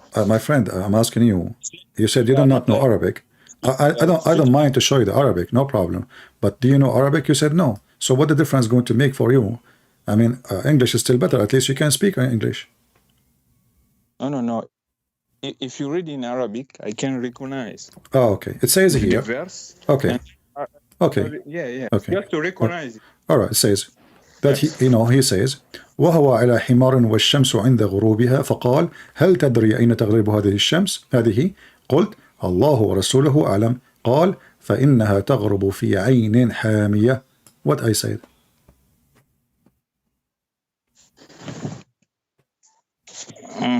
Okay. So what is the problem? With No. that? What I said. You said okay. What does that mean? Did you understand what I said? Yeah, it seemed like he saw it in something like lake, lake, right? Something like He saw the ocean. sun. He saw the sun sitting in muddy hot water. All right. Yeah, like the ocean. Okay. And this is sahih. So now, as long Allah and His messengers know best knowledge, and you agreed with that, is that the best knowledge of Allah, that the sun set in a muddy water and boiling water? Do you agree with that? But where did you take this hadith from? From your books. This is Sunan Abi Dawud, hadith number 4002. Most of this is fabricated hadith. That's why I don't rely too much on hadith. So you Muslims, you fabricate stories Muhammad did not say? Who is the one who fabricated? Do you know someone who I forgot his name, but he was fabricating because how can I say? I forgot the name. Okay. The Abbasid. Who? Who? The Abbasid. I don't know. You are not saying the name correctly, obviously. I don't know what is that. Abbasid. Ibn Abbas. Ibn Abbas. Okay, what about Ibn Abbas? This is the cousin of Muhammad. Okay, what about him? They were fabricating too much. The second. So the cousin of Muhammad was fabricating too much? Not Muhammad, but some people like this. Okay. What about the Quran? Is the Quran fabricated? Is the Quran fabricated? No, I don't think so. Okay, but this is the same thing it says in the Quran. The Quran says that he found. Huh? You can find me the verse. Yeah, sure. Says that? Sure. Here we go. You see my screen or you don't see it? let me use my. Just be sure that YouTube is muted there, so we don't have double sound. Yeah, can you put in English here? I see it in Arabic. Yeah. English? You want to see it in English or in Arabic? First show me in Arabic and then in English. Okay, wonderful. This is in Arabic. It says حتى إذا بلغ مغرب الشمس وجدها تغرب في عين حمئة ووجد عندها قوما قلنا يا ذا القرنين إما أن تعذب etc. You know. So now until he arrive, okay. Go ahead, tell me what it says.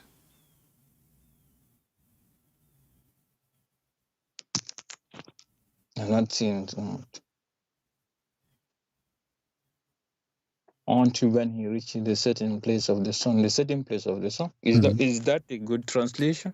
I don't know. This is your translation. My translation is I'm using your Muslim translation. Even you see the funny is you just said mention something very important. I show you the hadith. I show you the hadith. Listen, I show you the hadith. You say it's a lie. I show you the Quran in Arabic. You go to the translation. I show you the translation. You say, is that the correct translation? So you Muslims, you give false translation to the Quran?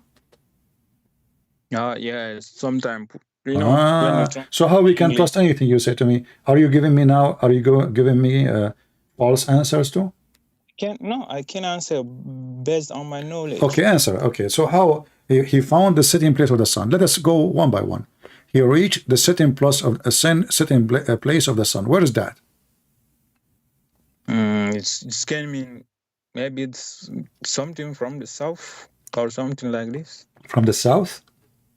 Yeah. How far are you from South Africa? Oh.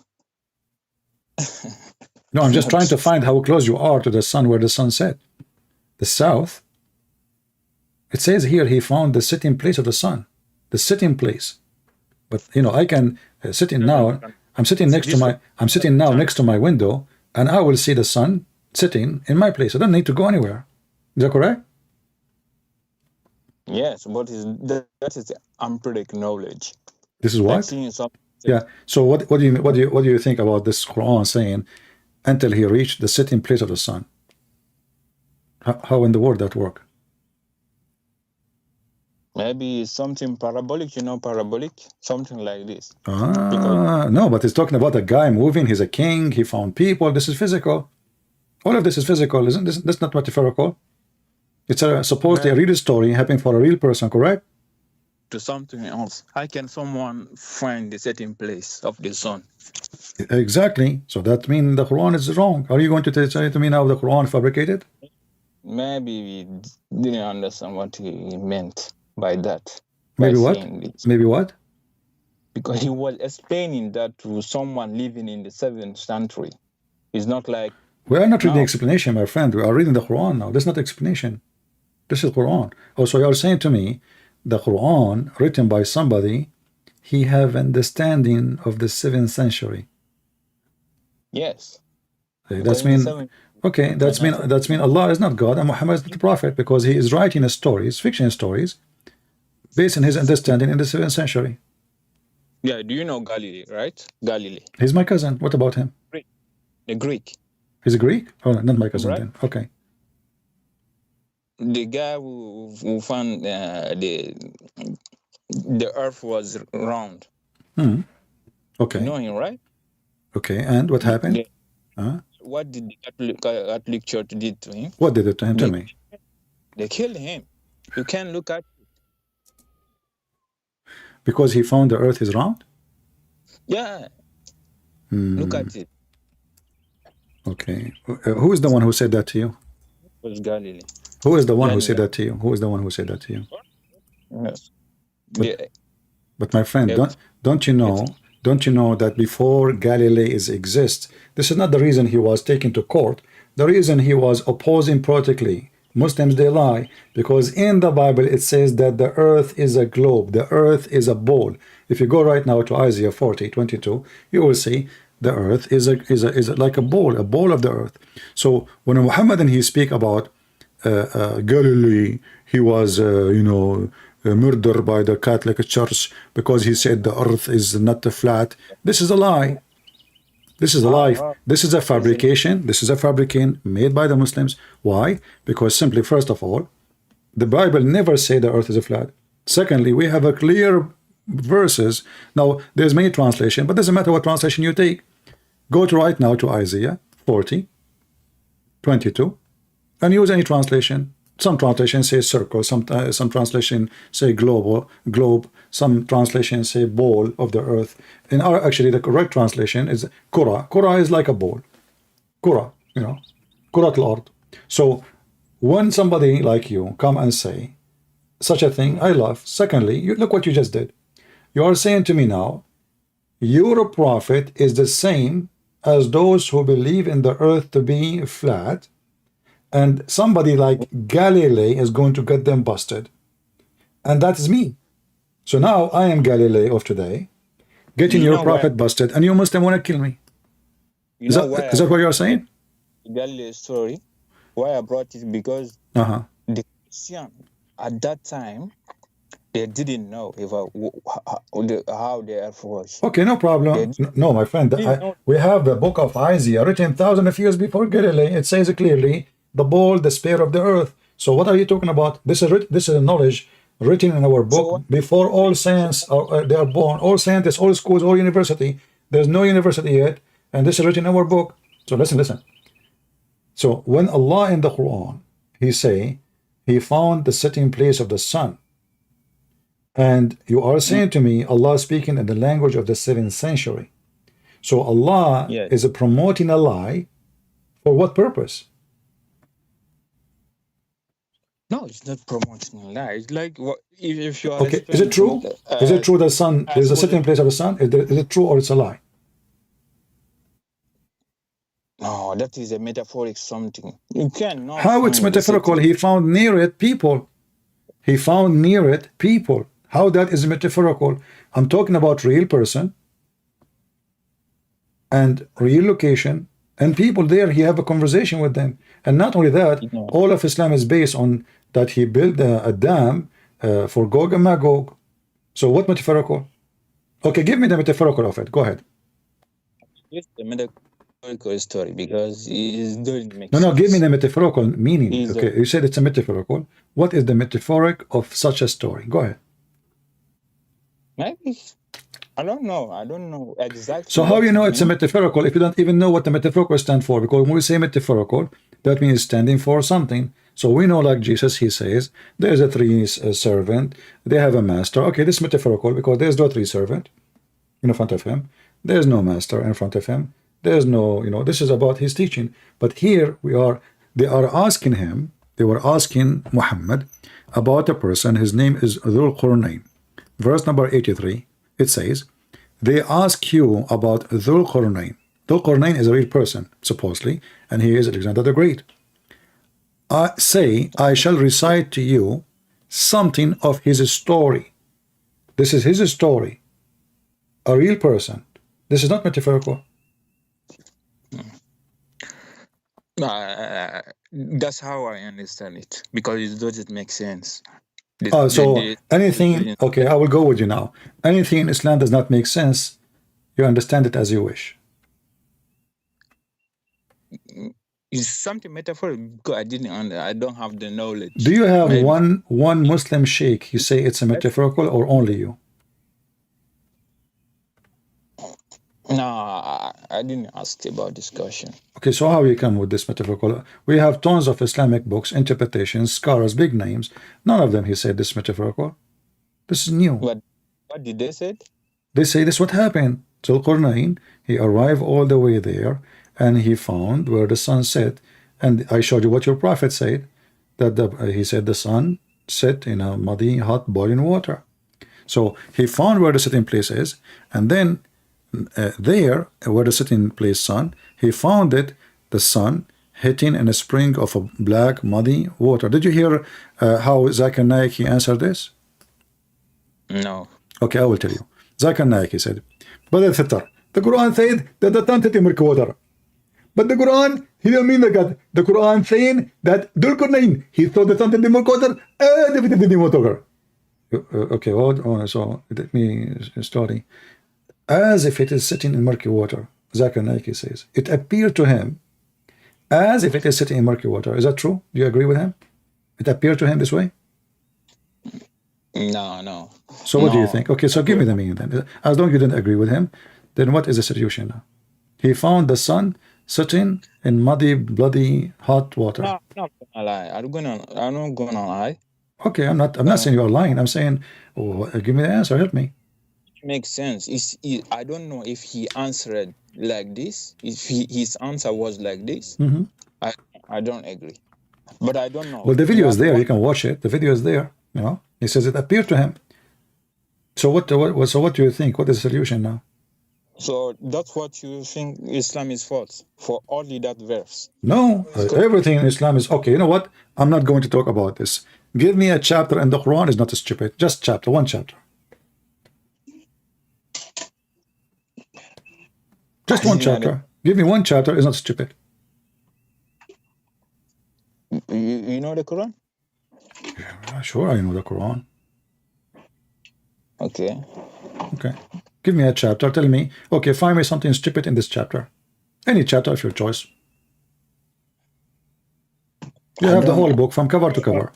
Anything stupid in the Quran. That's why everything is stupid. Just what I'm saying to you. Give me one chapter of your choice and challenge me to find something stupid about it. Okay. You know, wonderful. Here we go. قل هو الله أحد الله الصمد. Okay. Yes. Tell me what this verse is saying about قل هو الله أحد. Yeah, you understand Arabic, right? قل هو الله أحد. My friend, okay, you are the one who chose the verse. So what this chapter is speaking of? This is chapter 112 in the Quran. It's just a few verses. Okay. So yes. what the verse is saying? قل هو الله أحد mean? Okay. Mean? Yeah. Tell them that Allah is one. Okay, hold on. So let us stop here. In Arabic, when you say ahad, ahad does not mean one. Ahad means one of. I will do this in front of your eyes. I will carry the word ahad, copy it, and paste it in the search engine in the very same Quran. And you will find in Arabic the word ahad never appear as one. Ahad means one of. So I say Ahadul Tullab, one of the student. Ahadul Anbiya, one of the prophet. As an example here, chapter 2, verse 102. وَمَا يُعَلِّمَانِ مِنْ أَحَدٍ. They don't teach anyone. Ahad mean one of. So they don't teach any one of the people. Chapter 2, verse 136. لَا نُفَرِّقُ بَيْنَ أَحَدٍ. So we don't differentiate between any of them. So the word ahad does not mean one. Mean one of. So how Allah is one, and now this is the verse you choose for me to prove to me something very solid, and then Allah is using the word which is wrong. Allah should use wahid, not ahad, for the word ahad is one of many. You cannot find in Arabic one sentence using the word ahad without saying ahad, etc., which means one of. Ahad. Here we go. Chapter 2, verse number 85. لا نفرق بين أحد من رسله. We don't differentiate between any of his messengers or the messengers. So we don't differentiate. Read it. We don't distinguish between any of. This is ahad. Any of. So the second you say Allah is ahad, you just say there's many Allah and he is one of them. No, that is your translation. This is not my translation. This is your translation. I'm using the same word in the Quran, and this is your translation in the screen. This is not my translation, my friend. I'm showing you on the screen what it says. Every single verse in the Quran translating the word ahad as one of. Every single verse. And I can show you endless number of verses. Here we go. We start from chapter 2, 102. Chapter 2, 136, chapter 2 to 85, chapter 3, verse 37, chapter 3, verse number 84, chapter 3, verse 153, chapter 4, verse number 43, chapter 4, verse 152, chapter 5, verse number 6, chapter 7, verse number 80, chapter 9, verse number 6, chapter 9, verse number 84, chapter 9, verse 27. Shall I continue? We will stand until tomorrow. So, as you see, all of it, مَا مِنْكُمُ أَحَدٍ. Ahad, you see it? You know? So ahad does not mean one. Ahad mean one of. So if your God, he decided to tell us about himself, and then he says, say to them, قُلْ هُوَ اللَّهُ أَحَدٌ. Muhammad is an idiot. He stole a chapter from the Bible. It says, O Israel, your God is Echad. Echad makes sense. Echad does not mean one, as a one person. Echad mean unity. That's why the Bible says, the man and the woman, they leave their parents and they become Echad. This is Ahad. Echad is Ahad. But not one person is one as a unity. So your God, he chose a word. Muhammad, he stole the word from the Hebrew, Echad, which Ahad, and he put it in his Quran. But by doing that, he made his God not one person, but a unity. And here, if you read the verse after, it says, قُلْ هُوَ اللَّهُ أَحَدٌ Allahu Samad. What Samad mean? Someone means someone who is capable by himself. He Okay. don't need help. Okay, self-sufficient, master, the Muslim translation. The fact this is false. Samad is a word coming from the Aramaic, masmuda. If you ask even Arab, ask them masmuda, what masmuda mean? You will find that masmuda is like a collection, like, you know, like, do you know that the thing where kids, they have like something made from clay and they have holes in it and you put your coins? This is masmuda. So how Allah is a Samad, how Allah became a Samad? So Allah is a collector. He all the gods is in Allah. He is the collector, you know, Echad. So this is the unity. And then it says, he begot not, which means son, nor he has begotten, correct? You mean Samad mean what? Samad mean masmuda. Samad mean the collection, the things collected together, united together. You put them together, like when you collect money, you put them together so they can have more power. From where? So from where did you take this translation? This is a pure Aramaic, and this is even in Arabic, you know. No, it's first time Okay, hearing this. what the words sammada mean? Masmuda, samad, sammada. Is this what it's mean? We can go to dictionary. Same Masmuda. It said Samad. Samad is the same, my friend. Masmuda is the name. Like Masmuda, you name something. As Samad, you are describing it. So when I say, okay, say Allah is, okay, I will go with the translation you Muslims have. You said self-sufficient, correct? Is Allah self-sufficient? Of course. Okay, let us see if that's true or not. The verse after it says, he begot not. Mean what? Mean he don't have children, right? Yes. Okay, but remember, Allah is self-sufficient, correct? Okay, that means Allah do not need a woman in case to have a child if you want, correct? Yeah, of course. Because he is self-sufficient. So he do not need a woman. I am not self-sufficient to have such an ability, because simply I'm a human being. Allah is not. Okay, but how then Allah, he says, how Allah can have a son if he don't have a girlfriend?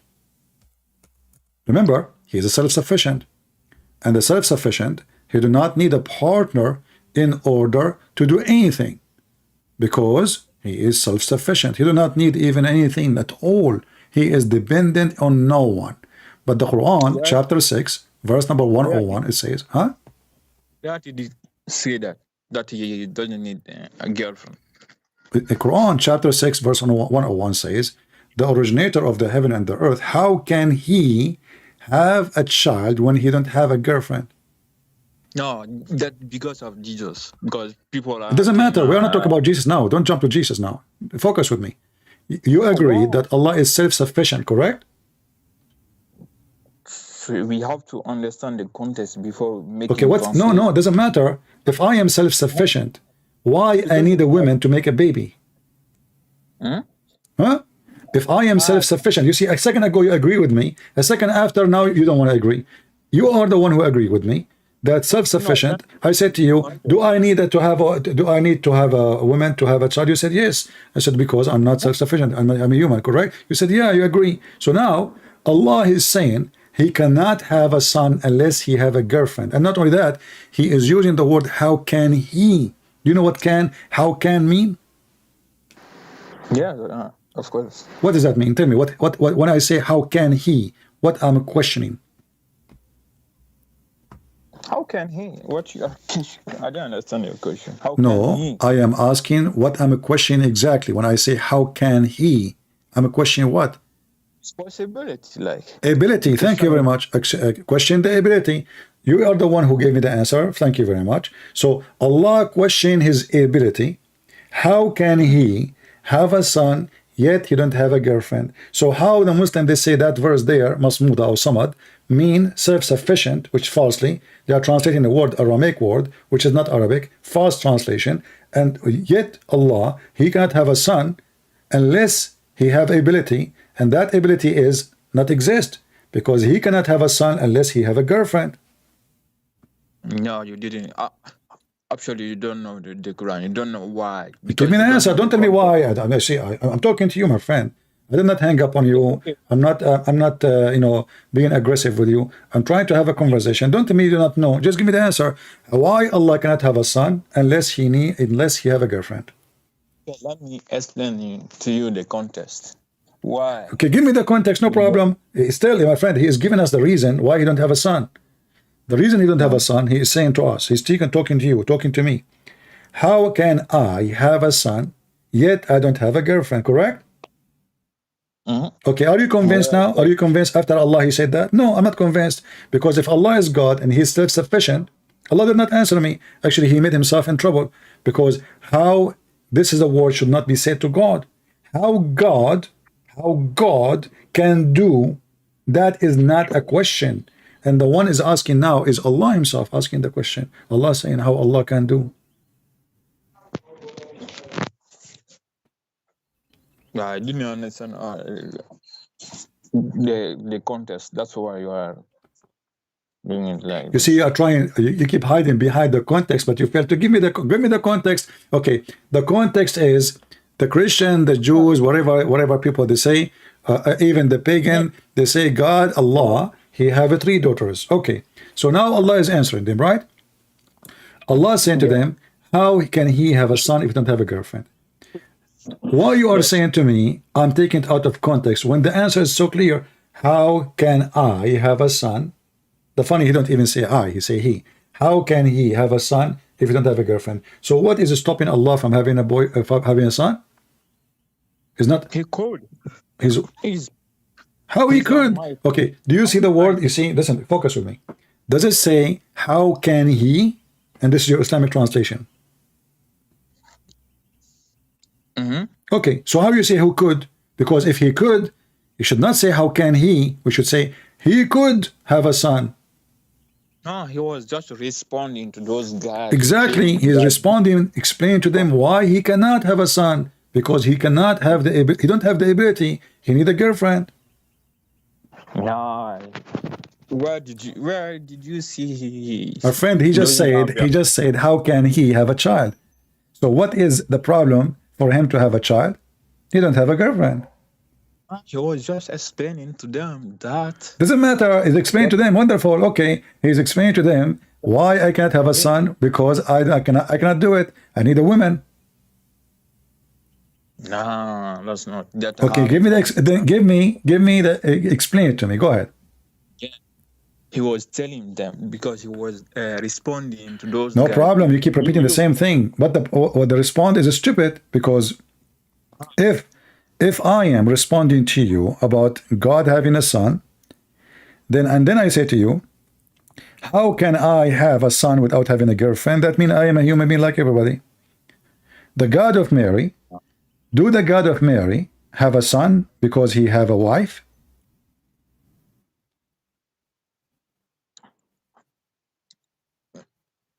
I'm honest. You keep repeating this the same. I'm asking you. This is not the same. No, not the same. I'm asking you. Mary, she gave birth to a child. His name is Isa in the Quran, correct? Yes. Okay. Do she have a boyfriend or husband, or she's a virgin?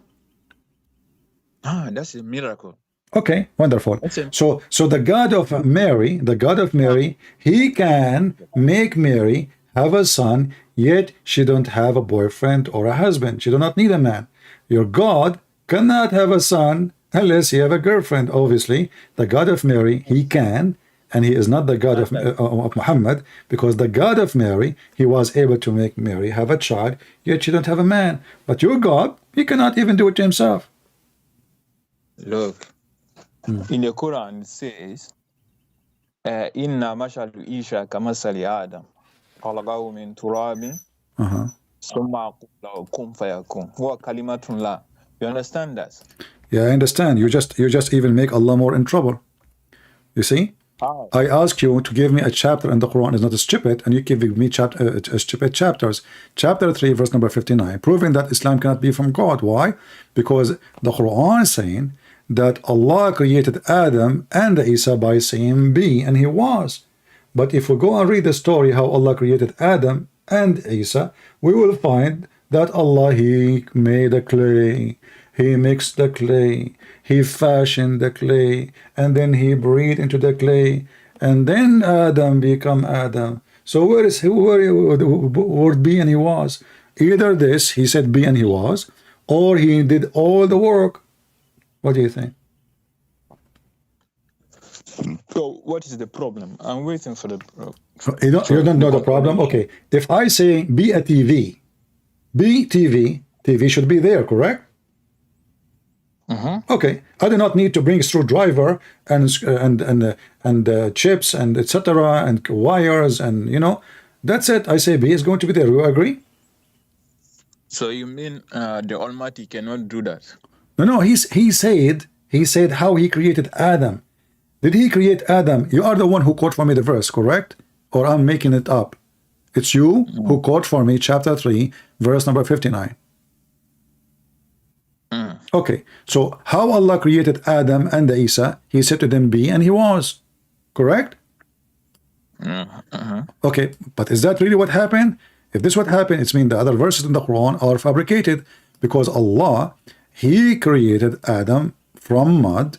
After he mixed the mud, even took him 40 years after he mixed the mud to dry the mud. So when the Quran speak about how Allah created Adam, did Allah use his hands to create Adam? I don't know.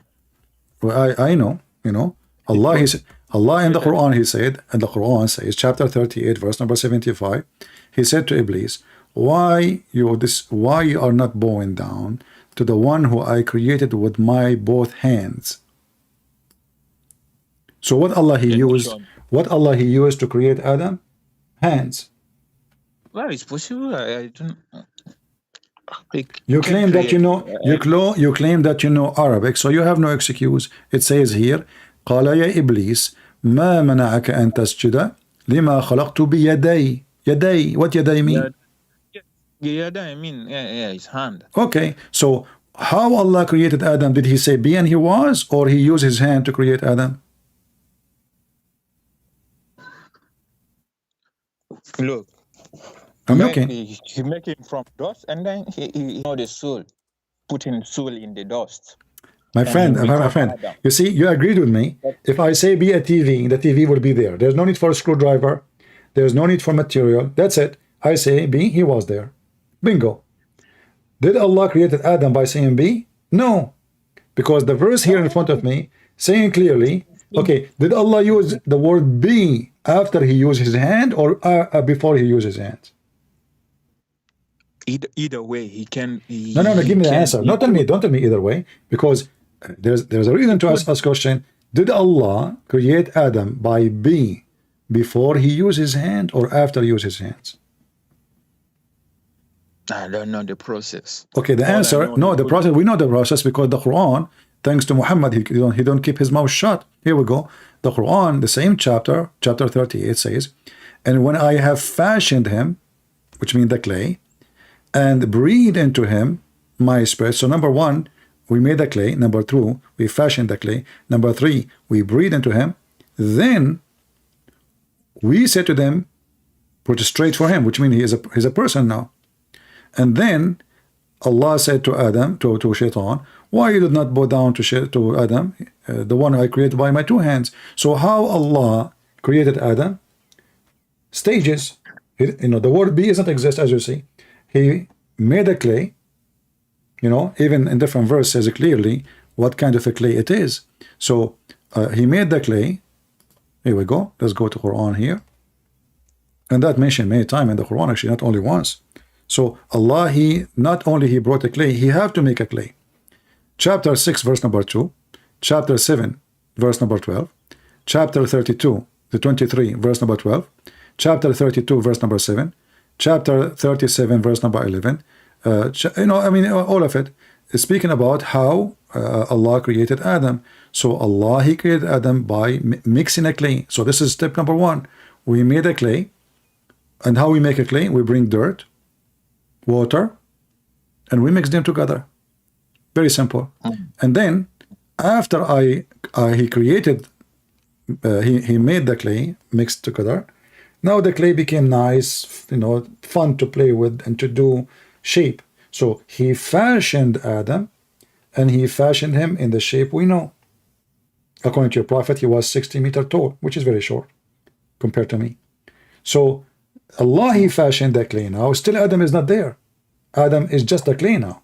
And then Allah, after He fashioned Adam, He breathed into Adam. And then when Allah, He breathed into Adam, was Adam done right away? Or took a lot of time? I don't know the process. The process, we have an answer for it. The Quran says, وَكَانَ الْإِنسَانُ عَجُولًا. The human was ever hasty. You open the interpretation, you will see that Adam, he asked Allah to finish him before the sun set. Adam was afraid that Allah is too slow and he cannot finish him before the sun set. So he asked Allah, and that's what the Prophet says, chapter 17, verse number 11. You can open right now, Ibn Kathir, Al-Qurtubi, Al-Tabari, Al-Jalalain, whatever you want. So Adam, he asked Allah to finish him before the sun set. That's mean the statement of Allah, He said to Adam, be, and he was, is a fraud. Because as you see, even Adam is worried about, hey Allah, finish me before the sunset, man. Look like Allah will go blind when the sun set. And I find it very funny, Muhammad saying that, because how even Adam, he knew the sunset if he is not done yet. I mean, he did not see any sun yet, I mean, the guy is just in the process of a creation.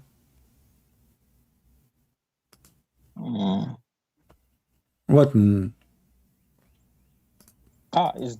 I don't know. It's your translation. This is not my translation. I'm showing you Muslim translation. Muslim.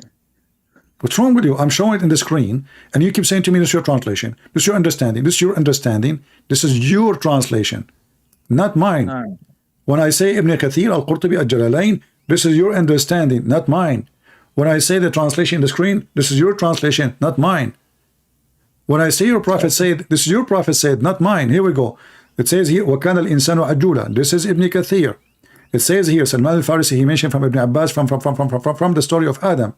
When he wanted to get up, before his soul reached his feet, when his soul was breathed into him, it entered his body, from his head downward, and when it reached his brain, he sneezed, Hachoo! Which is very normal, by the way. I always, like, the soul came to my head, I breathe. And said, Alhamdulillah, here we go. Adam, he speak Arabic. The first thing he said, Alhamdulillah, in Arabic. And then, praise be to Allah. And Allah said to him, may your Lord have mercy on you, Adam. They are talking already. The guy is not even finished. When it reached his eyes, he opened them, blink, blink, blink. And when it reached his body, and his limb he start stare at them. Like Adam is looking like, what is that? This is a foot? This is a hand? Wow. He wanted to get up before it is reach his feet. But he could not. So he said, oh Allah, make it happen before the night comes. Okay, I understand your point. Can we go to the Bible now? So now, okay, so are you saying to me you give up that every verse you gave me from the Quran it turned to be stupid? No, it's not every verse. So why you are trying to change topic? You cannot, because you are picking and choosing in the Quran. I am not. It's you who choose the topic. It's you who choose the verses. It's you who mention them. It's me who answer you. the Bible now. My friend, all the verses we put in the screen, it was your choice. You forgot? Isn't it me who said to you? Is it me who said to you, give me a chapter in the Quran, and I challenge you to show me one chapter is not stupid. And then you are the one who chose for me the chapter, correct? Yes. And you are the one who mentioned to me that Allah, He created Adam by saying this a be, and he was, correct? Good. Okay, and now you are trying to escape it. Why? Obviously, you don't know the translation, how we Muslim understand it. You Muslim, you don't understand anything. Here we go. Each time I show you translation, you say to me, you don't understand translation. This is your translation. And this is your understanding. Ibn Kathir is not my understanding. Is Ibn Kathir a Christian? No, of course. Okay, so why you are saying to me this is your translation, this is your understanding?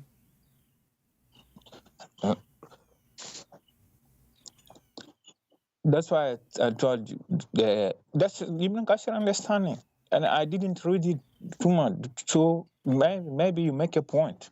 I will. I don't understand. Take a look on it. I don't understand what you're saying. What you are saying? Go ahead. Say again. I said about the son. You make a good point. If you said Zakir Nike said it like this, you make a good point. I can find the video play for you if you want. I'm gonna try to find it. Not only him, every single Muslim in YouTube, they say the same. I'm looking for the truth. I'm not here like no problem. No problem. Okay. So you are saying to me, if the sun set in a muddy water, and they are saying that, they are lying then. So what is your saying? That's why I thought I will make research, see about it, but I don't agree. It doesn't make sense. Well, the whole Quran doesn't make. Okay, you know what? Hold on. You are a person who like stories make sense, correct?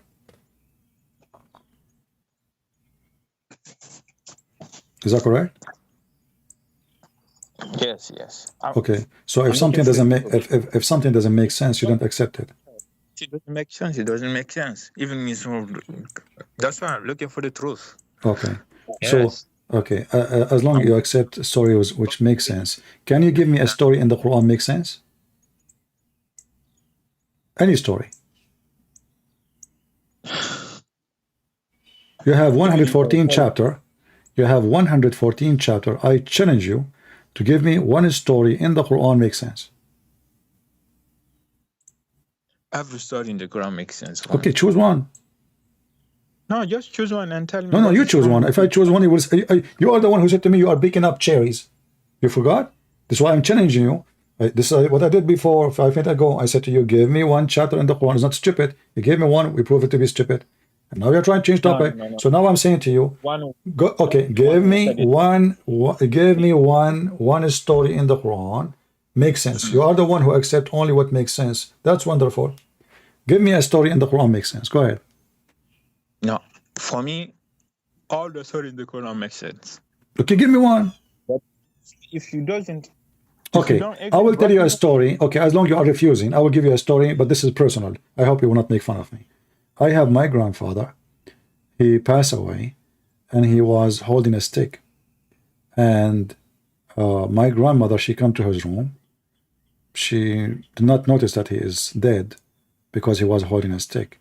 Second day she come to the room. She thought still alive because he was holding a stick standing. And she kept coming every day, and nobody noticed that he is not dead because he was holding a stick. And this is a true story. What do you think about my story? But he was dead since when? What? He was dead since when? He died, like, you know, it took them more than a year to find out that he is dead. But please don't make fun, because this is my grandfather, you know, respect, show respect. So my grandmother, he died standing. He have a heart attack. So he died standing, like, you know, he died, but he was holding a stick when he was standing. And nobody in the family noticed that he is dead, because each time they enter, he was standing in front of the mirror and he's holding a stick. And they talk to him, you know, he don't answer, but he's standing, so nobody noticed he is dead. And it took them more than a year. And then the termite, they ate his stick, and then he fell down, and then you find out that he's dead. Was he alone? Huh? Was he alone at the house? No, I have he's my grandfather. We have my grandfather is alive. my mother, even me, I go there, I ask him for candies, he don't answer me. So what do you think? They were living together? Yeah, I was a kid at that time.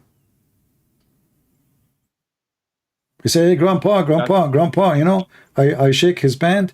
I say to him, can you give me, you know, candies? He don't answer.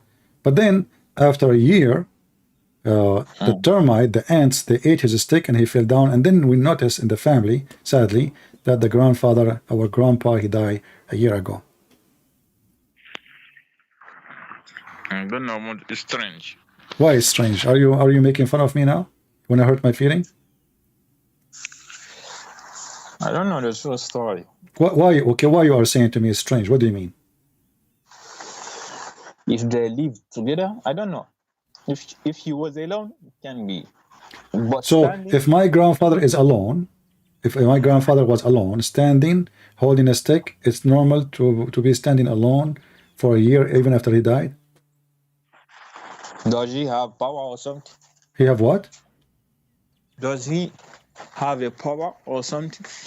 Is he a prophet or something? We Oh don't know. yeah, he's a prophet. You know, you think prophet they can die standing? It's possible because Why? I thought prophet in Islam are human. no, they are human. Okay, Spiritual human. can your prophet Muhammad die standing for a year? According to Muslims, Muhammad, when he died, he stink in less than 3 days. I can show the reference. He stink literally.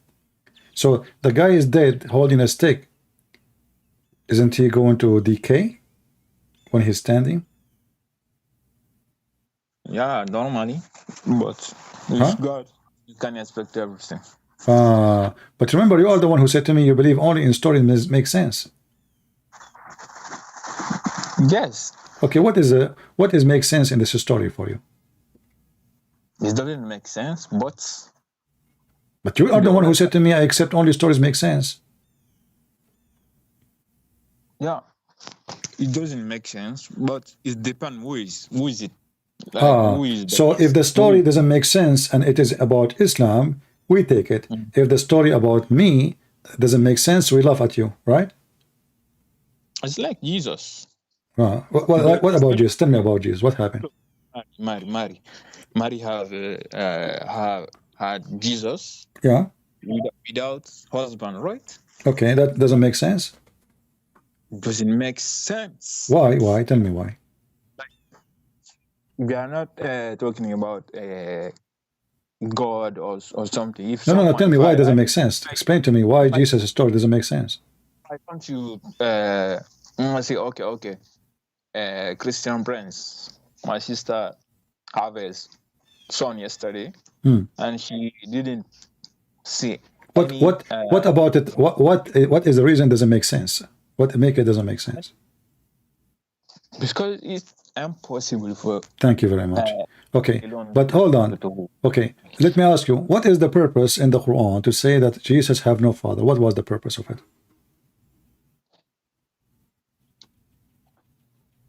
Because he has no father. Yeah, I mean, because you see, when we talk about sense, the sense is about understanding the reasoning, correct? If the reasoning is not acceptable, that story doesn't make sense, correct? Yes. Okay, so what is the sense of Jesus having no father? What is the purpose in Islam? What that prove? The problem that Allah can do everything. Well, I just showed you Allah cannot have a son without having a girlfriend. Nah, that's your understanding. You see, you keep saying to me, "That's my understanding," but this is what the Quran is saying. Did you try to open the Quran and read? That was the answer for you Christians. No problem. Are you saying to me that Allah gave me an answer? What does not make sense? What? I don't understand the question. Yeah, because you know, you are the one who said that Allah want to show what He can do, a miracle. So Allah, the one who do miracle there, He can do miracle here. So now the answer doesn't make sense because He did not convince me that He need to have a wife in order to have a son. For already supposedly He made Mary have a son without having a man. So if He can do it to Mary, can't He do it to Himself?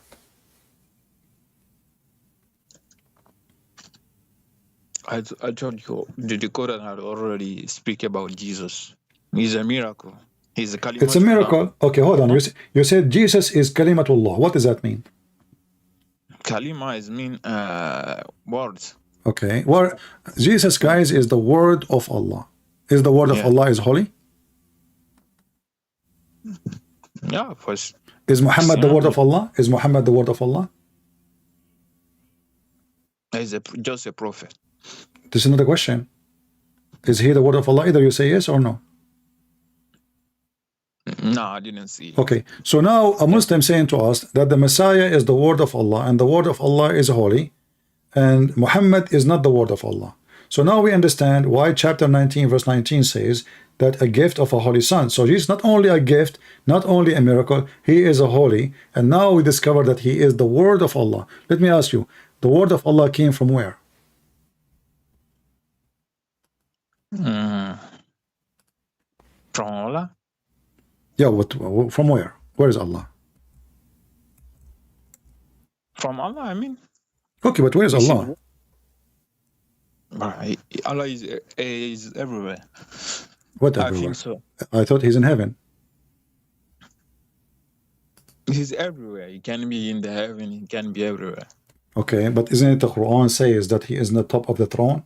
Are you fabricating your religion now? Yes, he can be. Yeah. No, it doesn't say he can be everywhere. It says literally he is in the top of the throne. And he said also he is closer to you than your, I don't know how I call it in English. That's false, because Allah, he have to come down every day at the third part of the night. So if he's closer to me, to my breath or whatever, then he do not need to come down. Do Allah come down every day in the third part of the night? Yes. He can be everywhere. No, Allah come down every third part of the night. I can play for you right now, Ali Dawa. I can play for you Mimi Hijab. I can play for you all Muslim who claim to have knowledge, saying that Allah come down every night at the third part of the night. Yeah, I know this story. Okay, so don't tell me he is everywhere. Now let us go back to the topic. So Allah, he is capable of making miracles, but obviously in his case he cannot have a son, and Allah, he need a wife, he need a woman. The Messiah, in the same time, you mentioned that he is the word of Allah, and the word of Allah is coming from what? From the mouth of Allah, correct? Possibly. All right. So where was the Messiah before he come to the earth? He was inside Allah. No, I don't know that. What do you mean? A second ago you said to me possibly. Yeah, possibly. So Allah, are you talking to me? Allah, he speak from his nose? I can Allah, he speak from that. Okay, do Allah speak from his nose? I don't know. Well, It doesn't matter. There's nothing like Jesus too. You know, there's nothing like Jesus. If there's anyone like, if there's anyone like Jesus?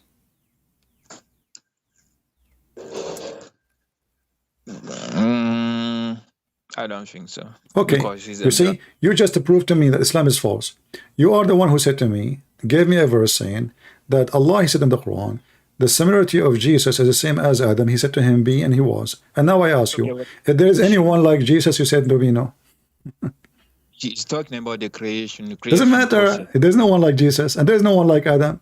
So this is a stupid logic to say to me. And this is the phrase Allah, Muhammad, he took it from the Bible. Nothing like God, but that does not mean anything. Nothing like God with his power, his ability, his a miracle. But when it's come to other things, yes, all of us we are like God. I will tell you how. As an example, God he love, I love. God get angry, I get angry. God forgive, I forgive. God punish, I can punish. God kill, I can kill. So we share many things. We share many things. Listen, we share many things with God. But now listen carefully. Now you are the one who said that the Messiah is the word of Allah. Muhammad is not the word of Allah. Correct? No, it seemed like that. Okay. The Messiah, he said, I am from above. You are from below. This is in John chapter 8, verse number 23. I am from above. You are from below. Jesus is coming from heaven. And now you Muslims saying that the Messiah is the word of Allah. Is it true that this word of Allah is a proceeding from Allah? It's possible. But no, you say yes or no? Ah, it's possible. There's no either yes or no. Is his word? Is possible? Okay, let us continue. Is the word of Allah, aka Isa, is the spirit from Allah which proceeding from Allah? What? Can you repeat? Is the spirit of Isa, is Isa a word, or he is a spirit, or he's a man? He's a word. Okay, the Quran chapter 4 verse number 171 says that he is a man, he is a word, and he is a spirit. And you Muslim, you say three cannot be one. So how Jesus become a three and one in the same time? This is in the Quran chapter 4 verse 171. If you, look, the word can mean soul, his soul. This is another Something question. like Don't that. change the topic. Don't change the topic. Don't go around the bushes. No, the Okay, word fan so is the Messiah, you see, a second ago I said to you, is he a word or a spirit or a man? You said to me a word. he can be both. He can Okay, be, but now a second ago you said no. No, I do not understand maybe my answer. Okay, It can no be problem. both. So now he can be both. Okay, he can be the word. Can Listen. mean spirit. Okay, hold on. something like- So he can be the word, he can be the man, he can be the spirit at the same time, correct? possible. Okay, so why you Muslim, you say how you believe in the Trinity. Here we go. You have your own Trinity. The Messiah himself as a person is a three in one. He is the word before he became a man. He was a word. The word is a man, yet he is a word. Which means the nature of the word did not change, because the word of Allah is holy. And you agreed, correct? You said the word of Allah is holy. Yeah, possibly. Okay, So it's the word of Allah, which is holy, become a man. So now we have a holy word, holy man. And this word, which is holy, and the man, which is holy, is a spirit. And that spirit proceeding from Allah. So the spirit of Jesus is the spirit of Allah, according to the Quran, correct? the spirit of Jesus come from Allah, yes. No, not come. It is the spirit of Allah. It says proceeding from him. وَرُوحٌ مِّنْهُ. Yeah, it's from him. Okay, so look what happened now. We have Jesus the word, and this is Muhammad is taken from John chapter 1, verse number 1. In the beginning it was the word, and the word was with God. And then the word, verse number 14, the word became a flesh. That's what Muhammad is quoting. And then the spirit, is the Holy Spirit. So three and one in the same time. But the Muslim, they give us headache every day, says, how in the world you can believe in such a crazy thing? How in the world you can say three and one? How that doesn't make sense. But now suddenly it makes sense. Jesus is the word, Jesus is the man, and Jesus is the spirit of who? Of God. The word of God, the spirit of God, and the man of God. So the spirit of God inside the man is God inside the flesh. The word of God inside the man, actually the word become a man. That is the power of God, which is manifest in Jesus. The Bible says, so God, he humbled himself. So he took the image of a human being, a humble human being. So you Muslims, you stole verses from the Bible, you put it in your Quran, and now Muhammad got busted. So if I understand, you mean because he's God word, he's God also. Well, you are the one who said that God's word is holy, correct? Yes. Okay, is God's word is eternal? I think so. Okay. Possible. Well, you just said that Jesus is eternal. What? I didn't understand. You just agreed that Jesus is eternal. Yeah, we Muslims believe that. Okay, so Jesus is eternal. Muhammad is not. Muhammad is dead. Jesus is eternal. Jesus is the word of God. I ask you, is Muhammad the word of God? You said no. Is Muhammad the spirit of Allah? No. Jesus only is the word of Allah. Jesus only is the spirit of Allah. And Jesus only is eternal, because the word of Allah is eternal. You agreed in all those things. Yeah, I agree he's eternal. Okay, now let us prove. Okay. Okay, thank you for agreeing. Now we can prove that Jesus is the God, not Allah. Why? Because the Messiah cannot be Allah for a very simple reason. Allah is a stupid God. The Messiah is an extremely, we cannot even imagine how wise he is. Allah, he says stupid things, as you see the Quran says the sun set in murky water, and you Muslims struggle to find the stupidity, how we can fight it, how we can delete it, how we can give it different interpretation. So what do? You go around the bushes and you put some candles and etc. just to make the image look nicer. Put the candle of Ramadan, put some dish of food, and a woman wearing hijab, and Islam look beautiful now. But the reality is Islam is stupid from the beginning to the end. So Jesus is the wise, Allah is the fool. Do you agree with me that God cannot be fooled? Cannot be fooled. Fooled? Yeah. No? Can I fool Allah? No. Okay. I'm going to hang up on you and I will call you after like few seconds. Is that okay? Because I want to play a video for you. I want you to hear the Sheikh saying that you can deceive Allah. Okay? Yeah. Okay. Just give me a minute to play it and I will call you back. All right. Can we deceive Allah? The answer yes. Later, let's talk about no. This is what we're talking about. If they're willing, alhamdulillah, we will prove that it's not 3 in 1. It's only one. La ilaha illahu. If they don't, I don't need to talk to them. They don't have the authority, or even they have the audacity to come and speak to us about the characteristics of the characters of Allah and the attributes of Allah Azza wa Jal. This is ridiculous. So, does Allah deceive? No, Allah does not deceive. Allah Azza wa Jal meets the things that those disbelievers do in the same fashion, because this is what fairness and justice is. Allah does not deceive people. But when you deceive Allah, when you cheat Allah Azza wa Jal. Guys, did you hear it? When you deceive Allah, when you cheat Allah.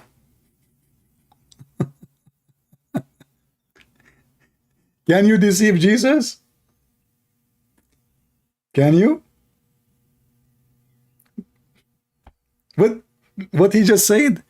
When you deceive Allah, how anyone can deceive God? Allah. When you cheat Allah Azza wa Jal, fairness and justice is. Allah does not deceive people. But when you deceive Allah, when you cheat Allah Azza wa Jal, Allah will deal with you and treat you in the same fashion you treated Him. So you deceived Allah, so now Allah decided to take revenge and He deceived you too. Hello? But now we have two lost. We have Allah is lost because the second you say He was deceived, that means Allah got lost. So Allah, He look at Himself, they made fun of me and deceived me, and I am out of the path of the straight way. I will not go to heaven now. They deceive me. So what I will do? I will deceive them because I'm Satan. This is your Sheikh. This is your Sheikh. Let me call you back.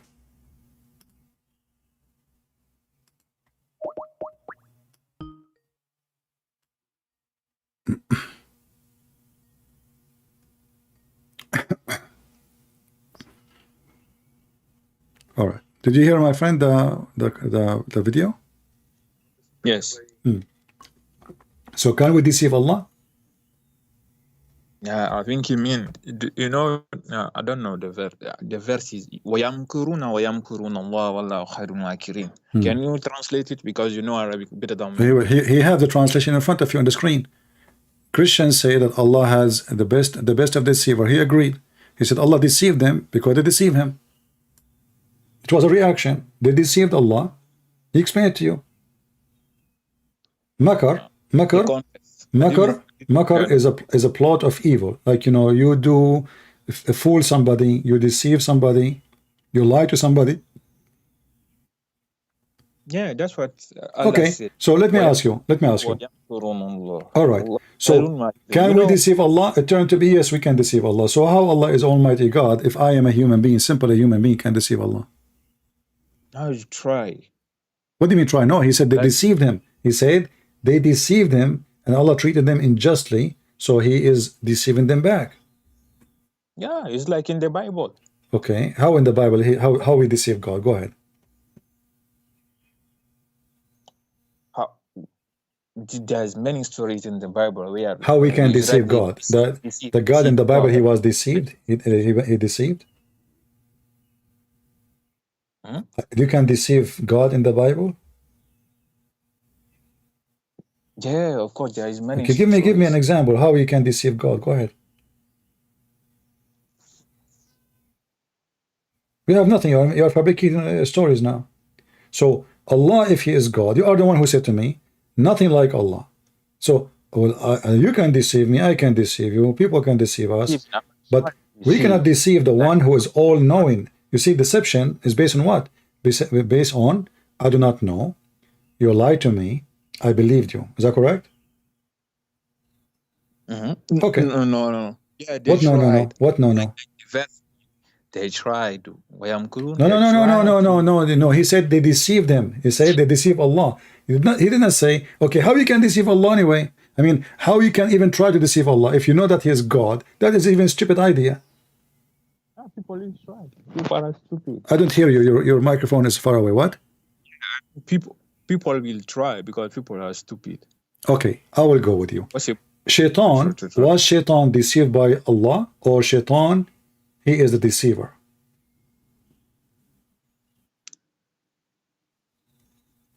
Well, what do you mean by deceiver? Because maybe now you do not know what deceiver means. So after all this talk, suddenly you do not know what deceiver means. No, I want to hear your explanation, because we don't have the we just said, if you lie to me, I believe your lie, you deceive me. Correct? Yes. Okay. Yes, that's what. So deceive is lying. Deceive simply is lying to somebody and make him believe in a lie. Do we agree? Yes. Okay. Did Allah lie to Shaitan and deceived him? No. Where did you find it? In the Quran. Do you have your Quran with you? No, Open it. Shaitan, he said to Allah, فَلَمَّا أَغْوَيْتَنِي, because you deceived me, you lied to me, I'm going to do that to them. So the Shaitan is taking revenge for Allah. He did lie to him. Chapter 7, verse number 16. Chapter 15, verse number 39. So, because you deceived me, because you misled me, because you lied to me, you're a liar. So, we just heard the Sheikh saying, well, they deceived Allah, so Allah decided to deceive them. Exactly. So Allah is Shaitan, Allah is Satan. Here we go. This is the Quran. Read with me. Read with me in the screen, please. Chapter 15, verse number 39. Let me try to see it. It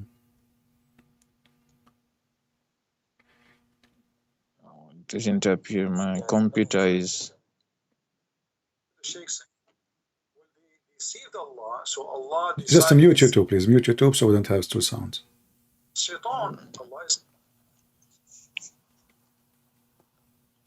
Ola Rabbi. I didn't see it yet. Okay. Did Allah mislead Shaitan and lie to him? We said, Lord, because you mislead. Sure. Yeah, I can. Okay. So Shaitan is a good guy. He's a victim of Allah. Allah, we agree, me and you, remember, that if you lie to me and I believe your lie, that is deception. So what happened? Shaitan, he be misled by Allah. Allah told Shaitan false information to mislead him. Shaitan, in return, he decide to mislead everybody. You mislead me? Okay, I will mislead everybody. The verse in front of you. And he made an agreement with Allah, and Allah agreed. He said, okay, go ahead.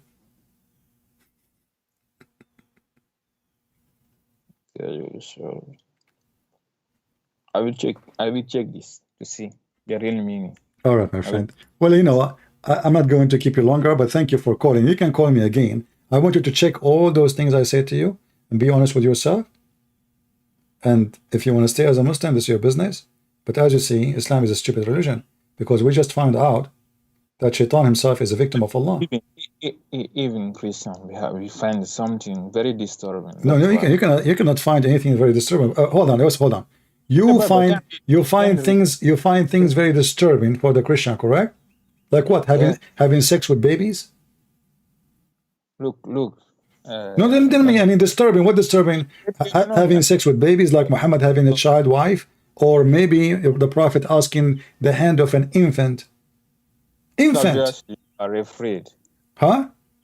You are afraid. You don't want me to read it? 2 verses. To read what? Verse.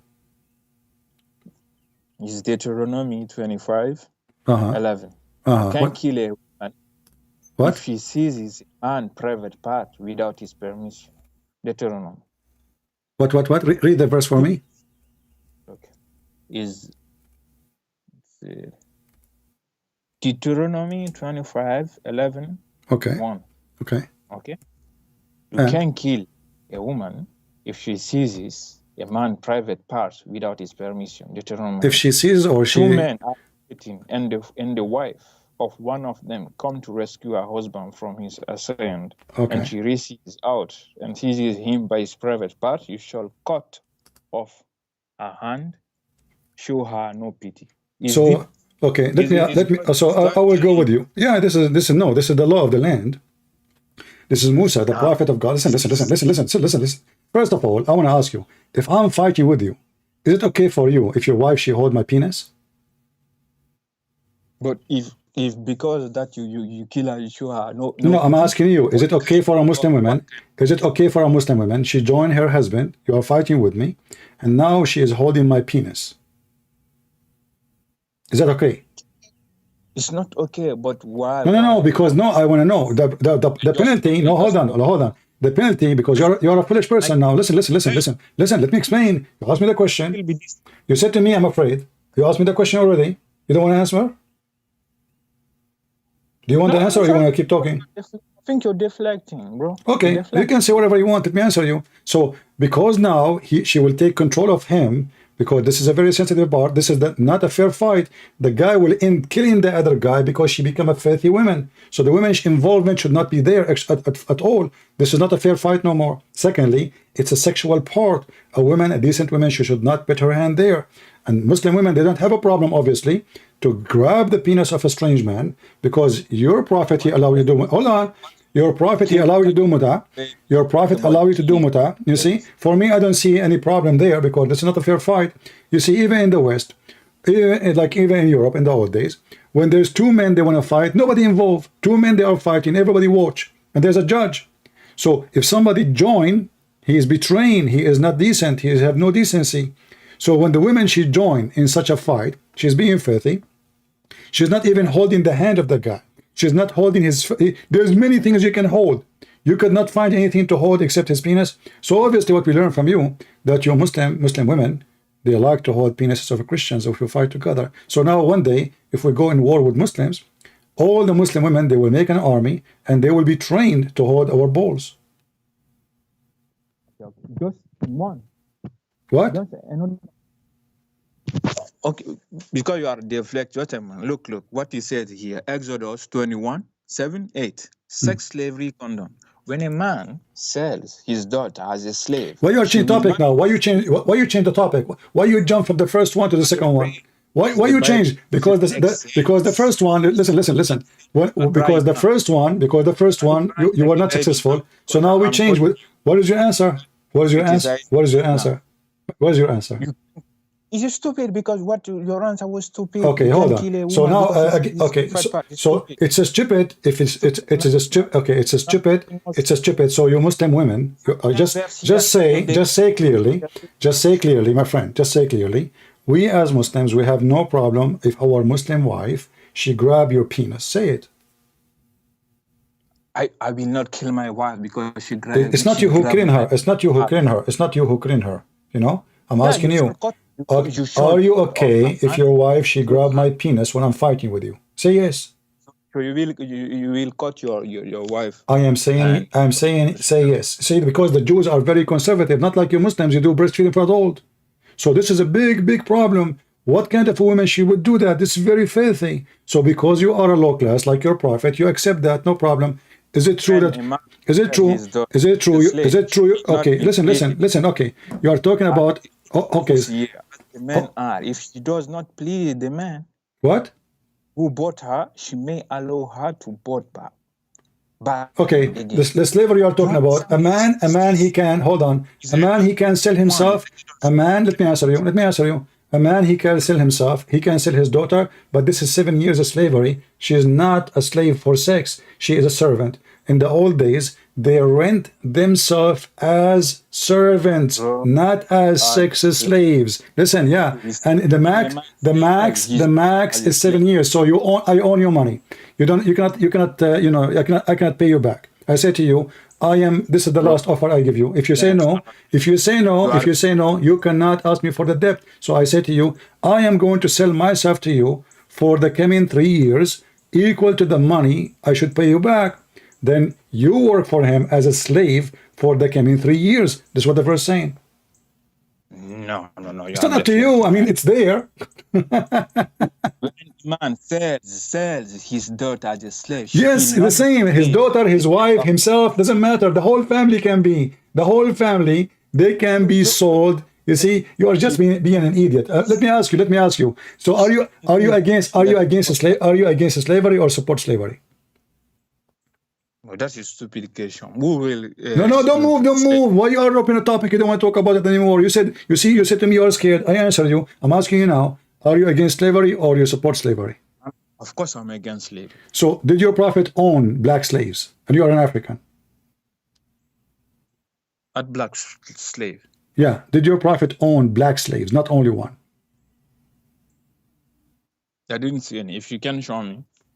You are saying to me that you do not know that your prophet he owned many slaves. No.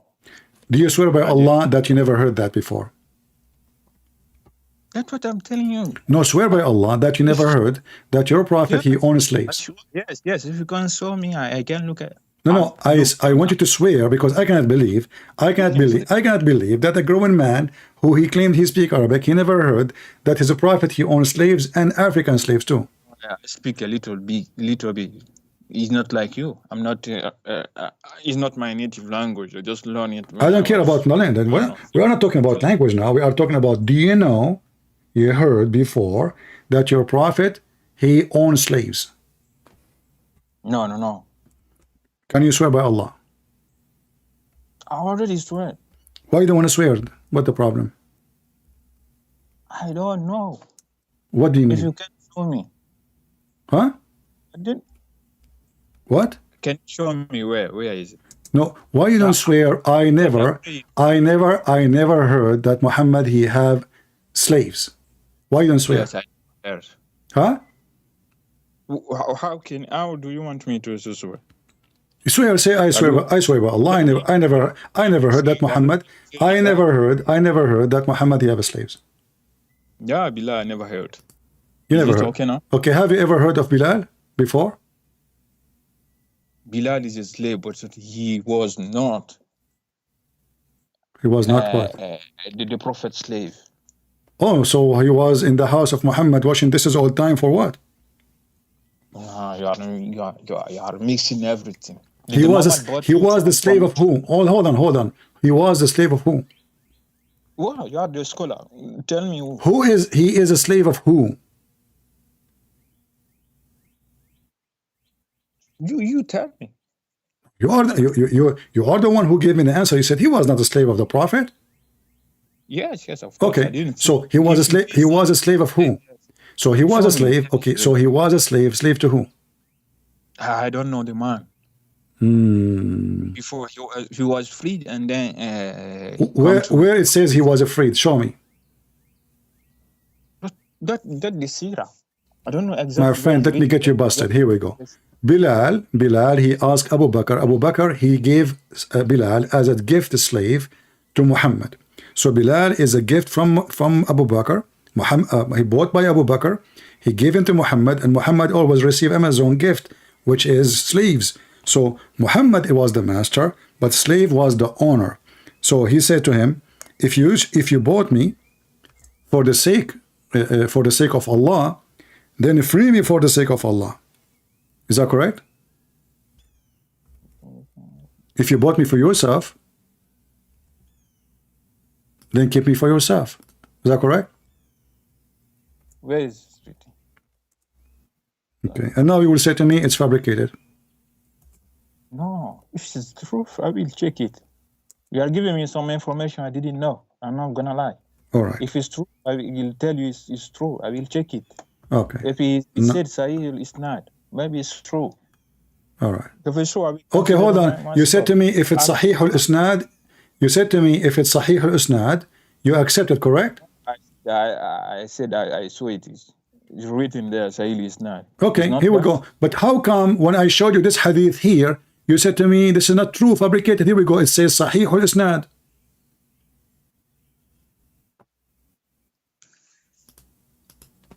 That was I don't really. The information you are giving me some information I didn't know. My friend, you told me, I showed you the hadith, you told me this is a fabrication, and now you are saying to me, if you show me a hadith which is Sahih al-Isnad, you accept. No, I'm telling you, I saw it now. It's Sahih, it's not, because if they say Sahih. Okay, so now do you accept what I said to you that Muhammad, he said the sun set in a warm, muddy water? No, if it says Sahih, maybe it's. Yes, if that will be stupid then. Okay, we just proved that Muhammad is stupid. Thank you very much. I didn't say that. You just said it's stupid. The idea. What idea? This is what your prophet said. That's what I said. That is stupid. It doesn't make sense. Okay, exactly. But now you cannot say it's fabricated. So all now our argument is, when I showed you this, you run away from place to place, jumping like a monkey from place to place. Why? Because I showed you this hadith. You said to me, I don't accept it. It's fabricated. The Jews make it. And now you made a mistake. Getting yourself busted saying you accept the hadith which Sahih al-Isnad. And guess what? It says here, Hukm Sahih al-Isnad. Yeah, I said if so, and now you said if this is true, this is stupid. But now you are sure it's true because you said you accept the hadith if it's Sahih or Isnad. Yeah, because yes, Sahih Isnad it mean many ulama agreed on it. Okay, so that means Muhammad is a fraud. Do you agree? You are the one who said this doesn't make sense. You are the one who said to me, you misunderstanding. You are the one who said to me, oh, this is wrong translation. You are the one who said to me, this is made by the Jews. And now it turned to be that this is what all the scholars agree upon, and it's true. It's Sahih or it's not. It didn't make sense. Why you are saying your prophet does not make sense? Are you insulting him, saying he's stupid? I'm not saying my prophet. Well, you just said his words. You just said his word does not make sense. So now you are standing in front of your prophet saying to him, hey, Muhammad, whatever you are saying, it doesn't make sense. No. You did. Yes, you did. Sense. You agreed that this is a correct story now. You cannot say I can deny it. The story of the Jews made it, you came with it in the beginning. It been destroyed in 2 seconds. And now we have a clear evidence, authentic, approved by you, that Muhammad, he said this. And you agreed that this does not make sense. Yeah, of course. That's my answer. What's your answer? Your answer mean what? Your answer mean Muhammad is a false prophet. The story doesn't make sense. The story of Muhammad does not make sense. Thank you very much. And that's why we are saying Muhammad is a false prophet. So when you say the story of Muhammad, make it clear. The story of my prophet Muhammad does not make sense. Obviously, he is a liar.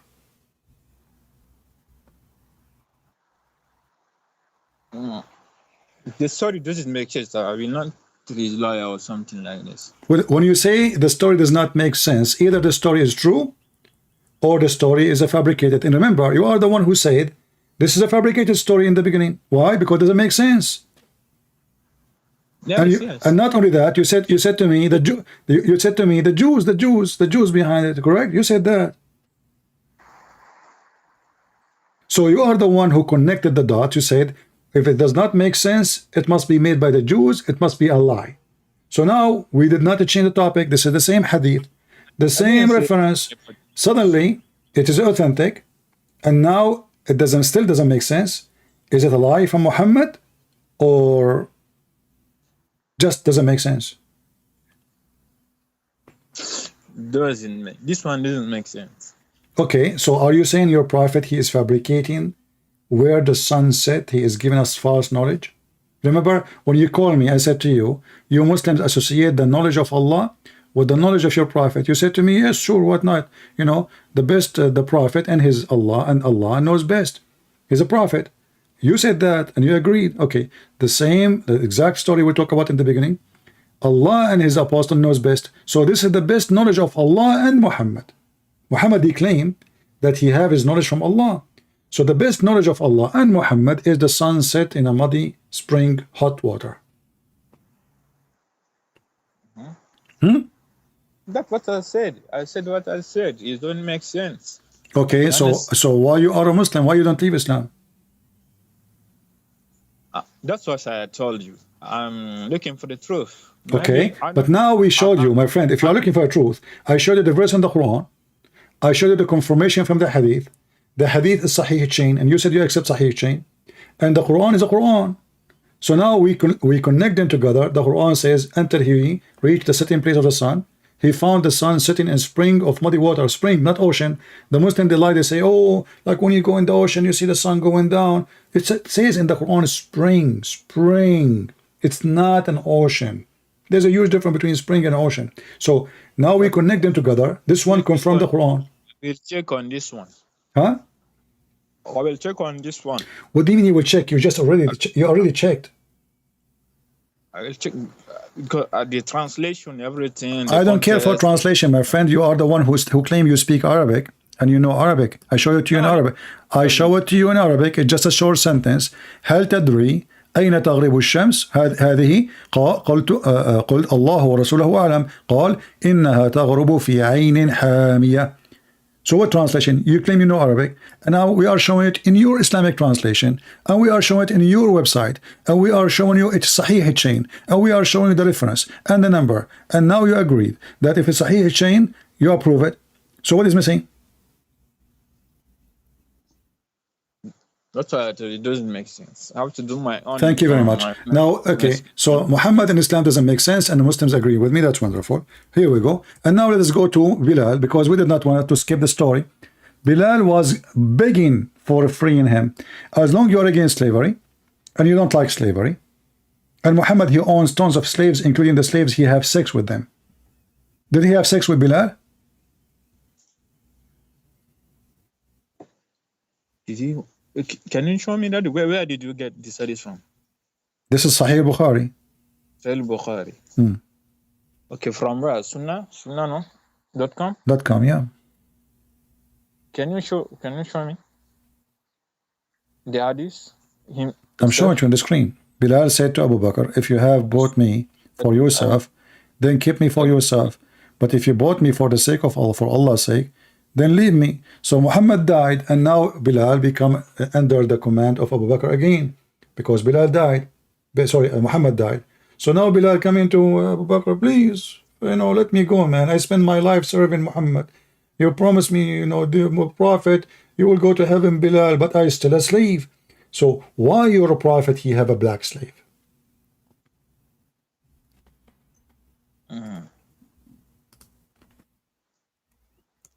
Interesting. No, it says if you but myself to keep yourself, but you say from what? What? Bukhari 3755.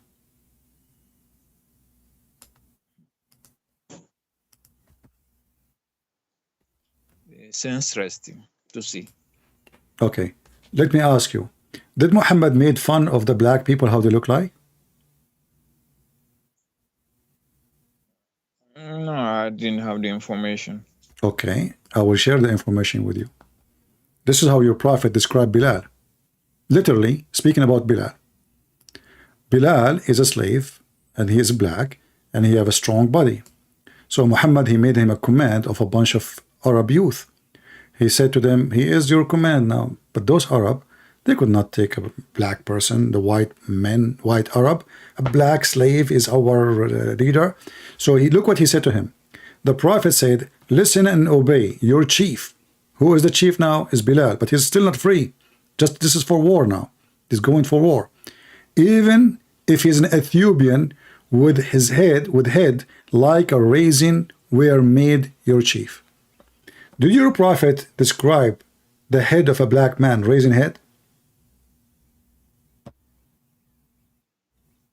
Prophet, listen and obey your chief. Where is it? Even if an Ethiopian would have it like a reason. And this hadith is Sahih? This is Bukhari. This is all Sahih. Bukhari, don't you see Bukhari? Bukhari 7142. Bukhari 696. Bukhari, I mean, all of this is Sahih. And you are saying to me, is it Sahih? If Muhammad is a decent man, he would say, okay, so what if he is a slave? So what if he's a black? Why is he making fun of his head?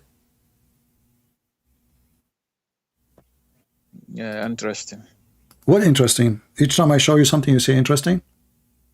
Yeah, yes. Let me ask you. You mentioned to me how Allah created Adam, correct? How the children of Adam are made. How what? How the children of Adam are made. The children? Children. The children. Of Huh? with Hawa, his wife? Adam and Hawa, they have sex, right? Yeah. Okay. I think so. Well, your prophet have different opinion. Your prophet, he said that when Allah, he created Adam, he hit his left shoulder and he did his right shoulder, sorry, first, and he did create the white people from there, from the right shoulder, and then he hit the left shoulder of Adam and he created the black people from there. And then he said to the one from the right shoulder, you go to heaven and I don't care. And he said to the black ones, you go to hell and I don't care. What do you think about this? Where is it? Where is it? Where did you? Let me show you the reference. Yeah, sure. Okay, but if this is true, what you will do? You will leave Islam or you will stay as a Muslim? I will consider. No, I'm seeking the truth.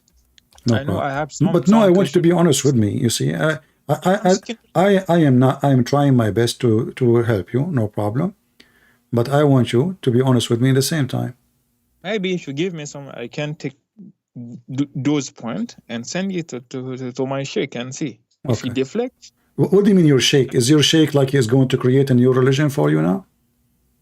No. I will ask him. Okay, what do you think about it? Is this true? Is it okay? Okay. If that is true. So, is your faith depend on the sheikh what he say, or depend in what Muhammad said? No, because I have to know every content. I'm not a scholar or something like this.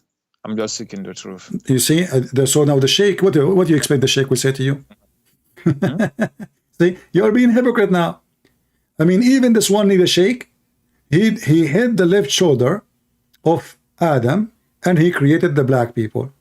He hit the right shoulder. You didn't show me. Here we go. Where is it? If somebody have it in English, post it in the chat, please. This is Sunan al-Tirmidhi. This is a Sahih hadith. Sahih. File number 5, page number 249. Where? Which book? At-Tirmidhi. Sunan al-Tirmidhi.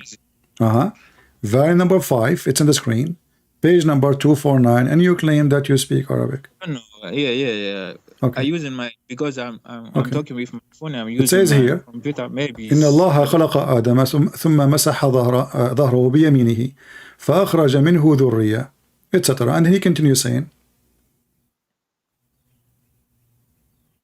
Let me try to find you the English version. Hold on. 240. Just give me a second. Hold on. I want to find the English one. And I will give you the reference more. Yeah, because I'm writing it down. Interesting.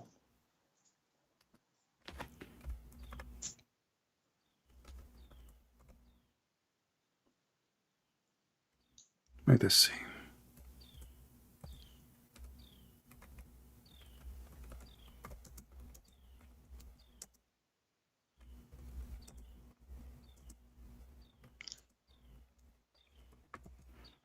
So according to the hadith, Allah created the black people to go to hell from the beginning, and He created the white people to go to heaven from the beginning. And this was a destiny. So let us see. I don't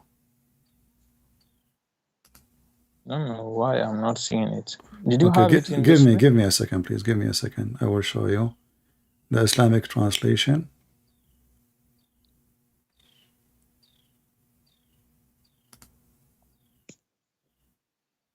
Okay.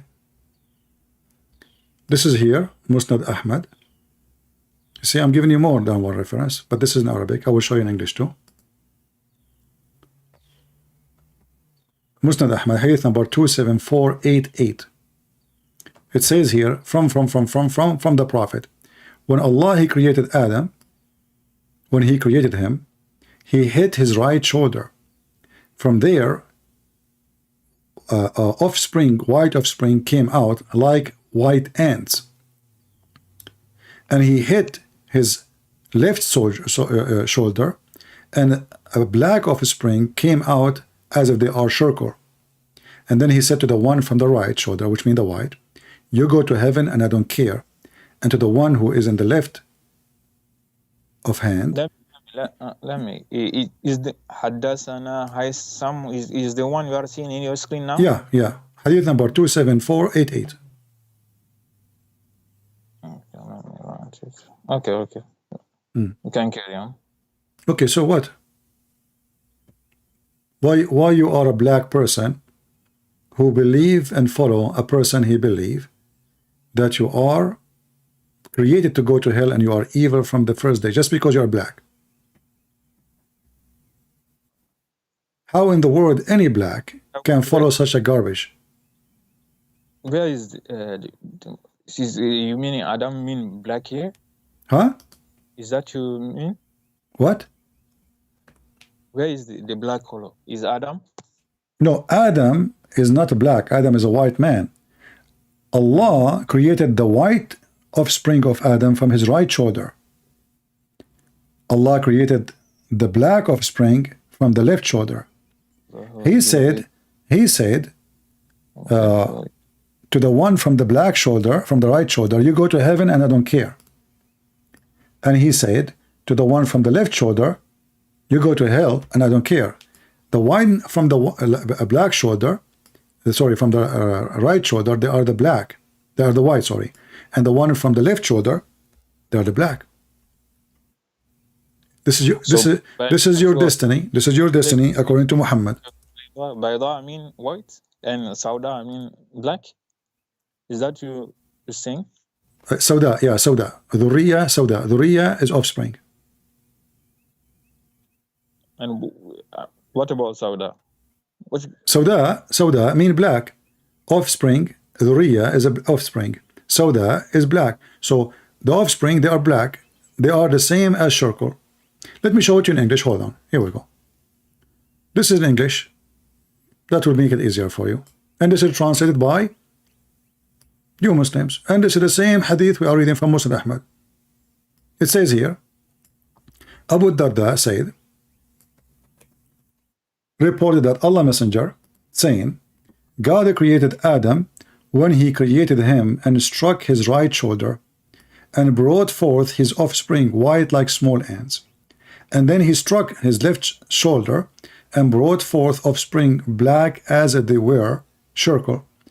Then He said to the party from the right side, which means the white one, to paradise, and I don't care. And He said to the party from the left shoulder, to hell, and I don't care. And this is Sahih. Here we go. It says, you know how to read Sahih, right? Read it. Does it say Hukum Sahih?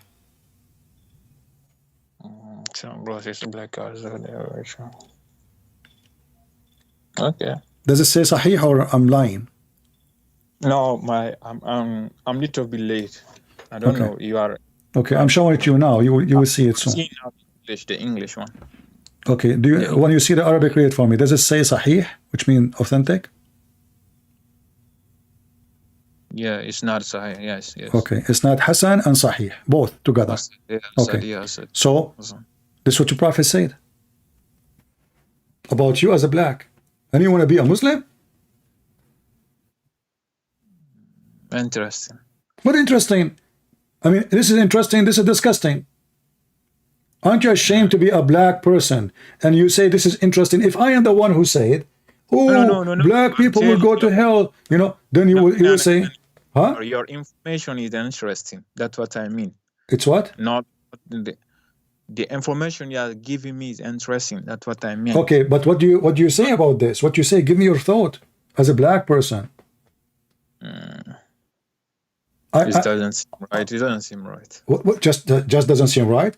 If a Christian prince, he says black people will go to hell, you will say only doesn't say right, or you will say you are racist, you are disgusting, shame on you. Look what your Bible say. Look, in the Bible it says a person, he can sell his daughter, slavery, blah, blah, blah, blah. He can even sell himself. And suddenly, it's okay. I mean, interesting. Doesn't seem right. The guy is talking about you. You, the black you. I am offended, and I'm not black. Because me as a Christian, I believe that God created Adam in his image, which means all of us, black, white, Asian, doesn't matter. We have the image of God. We don't care. This is why you will never see somebody, he claimed, unless like the racist, those they call themselves a black Hebrew, saying that Jesus is black or white. Jesus have nothing to do with the black and white and Asian. Jesus is for everybody. For God, he loved the world. He sent his only begotten son. The Bible says clearly, there's no Hebrew, there's no Greek, there's no free, there's no slave. For all of us is one in Jesus. Amen to that. Here, no. You are created as a black. And because you are a black for a reason, according to Muhammad. Because you will go to hell. Isn't it true that all the people of hell are black? No, I see some verse. I don't know. I forgot the verse. Yeah, I can. No problem. I will show it to you in a second. No problem. You're talking to Christian Prince. I know the Quran, all of it. I have all the laundry of Muhammad. There's many verses, not only one. I knew about that verse. Yeah. So in the day of judgment, Allah will make all bad people black, all good people white, which means everybody in hell is black. This is your Quran. And this exists in many locations in the Quran. But this is an example, chapter 3, verse 106. Yes, I knew about that one before. Okay.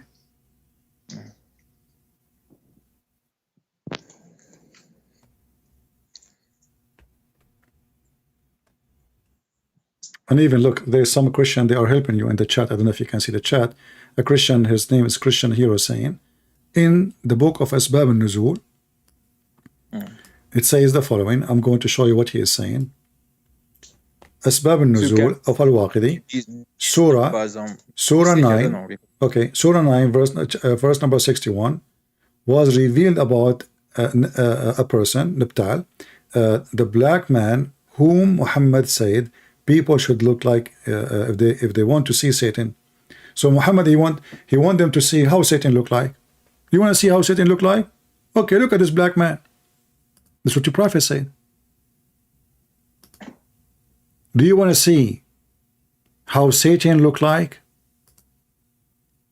And you as a Muslim, as a black, you accept to follow such a filthy prophet? You people, you have no shame?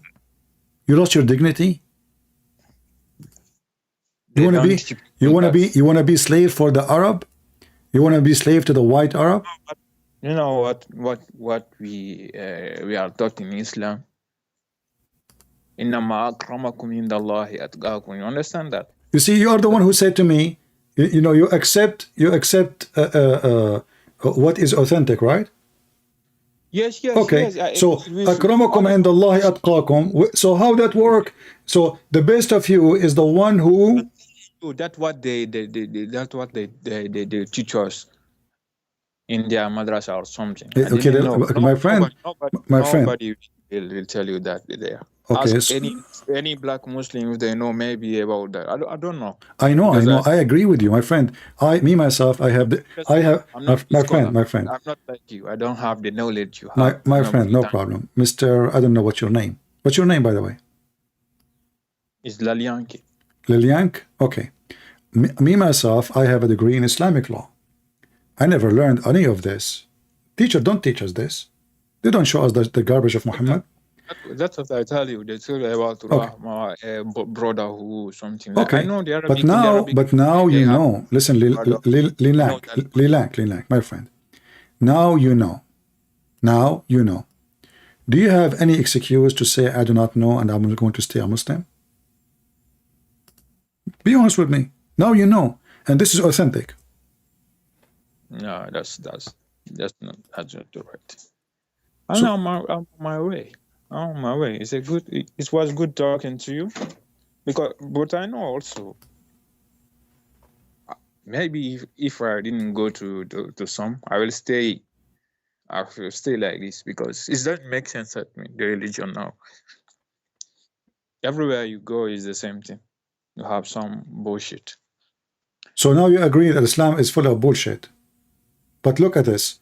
You know, any religion, I think. No, so no, now. my friend, no. You see, religion, maybe with Christ there's no religion. Christianity is not a religion. In Christ, you are a child of God. It doesn't matter if you are black or white or Asian, if you have a big nose, if you have a small nose, if you have a big eyes, small eyes. That's why you will see nowhere in the Bible describing how Jesus even looked like, because we don't care how he looked like. We don't care. In the Old Testament? Huh? Will the Old Testament, do you believe? Why we will not believe?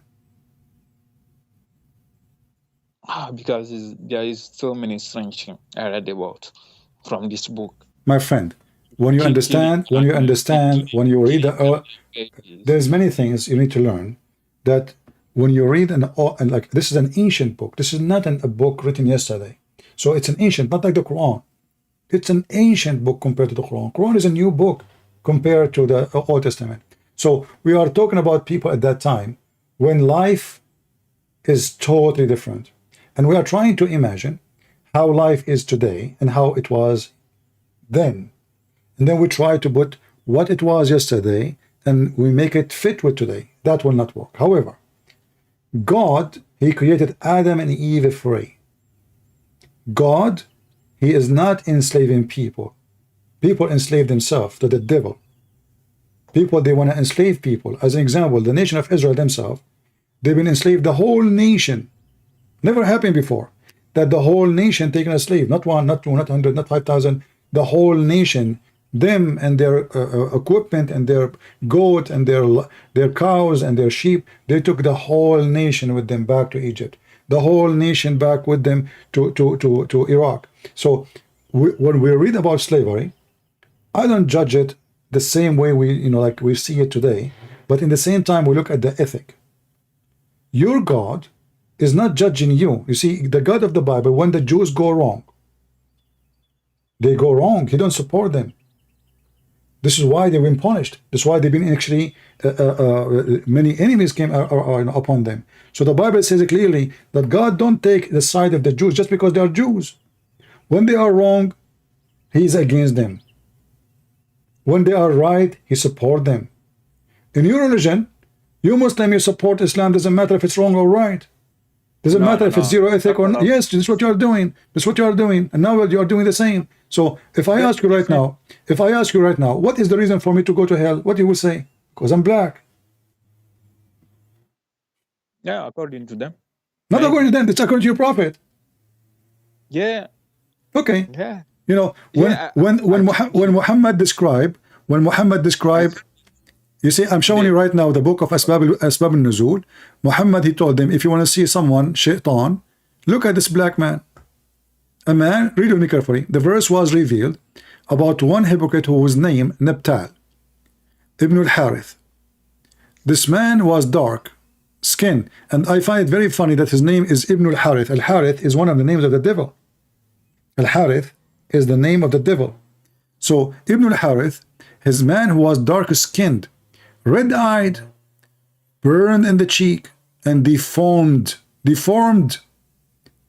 He said, it is this man about whom the Prophet, Allah bless with him and give him peace, whoever want to look at the devil, let him look at Nabtal ibn al-Harith.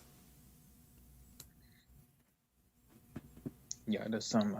So do you know the hadith that said the Arab is not I don't know. My friend, fabricated. Yeah. Fabricated. I know superiority between Arab Fabricated, and fabricated. It's false. You see, this is the speech the Muslim, they say this is the last speech Muhammad he made in his life, correct? That's what they teach us. Okay, hold on. No, hold on.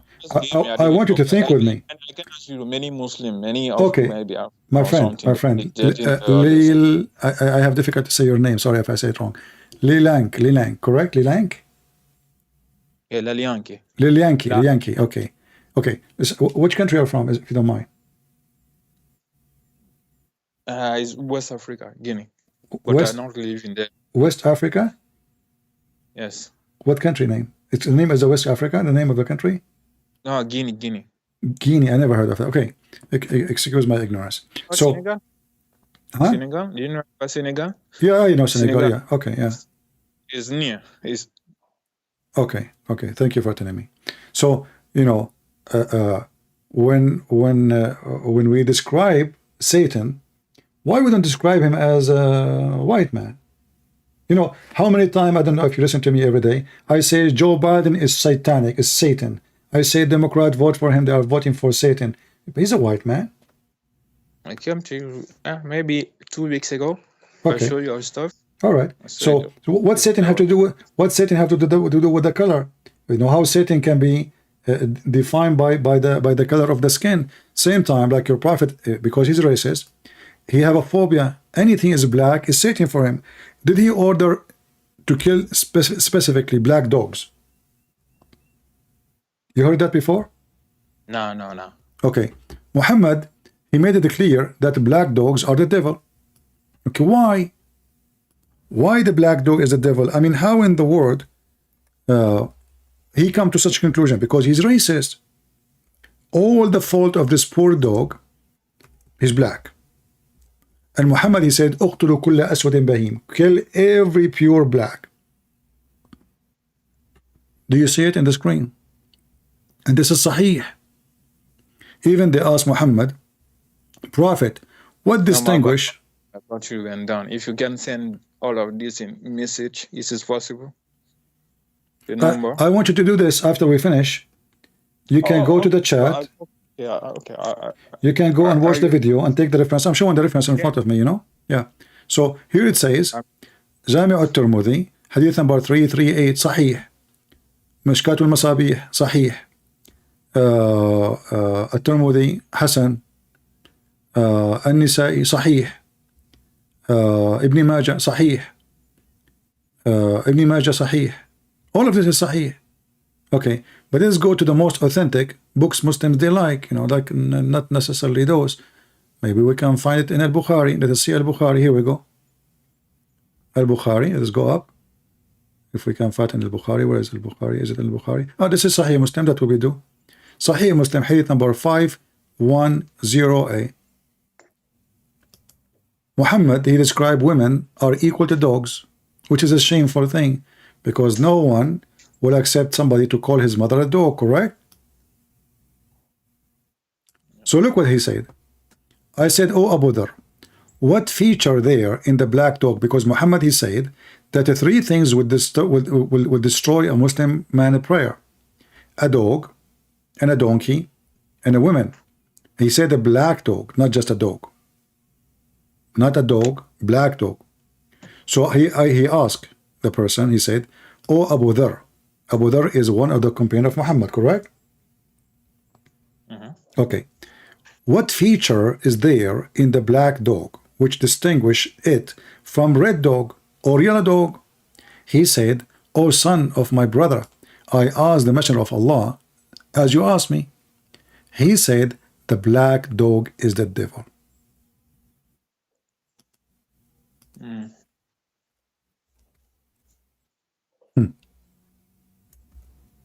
Yeah.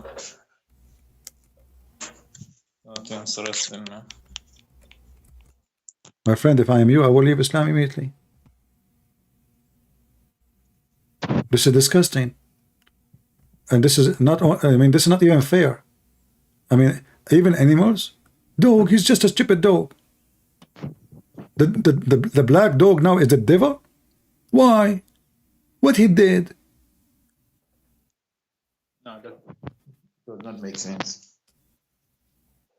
Let me introduce for you, ladies and gentlemen, Mr. Satan. This is Satan by himself in front of us.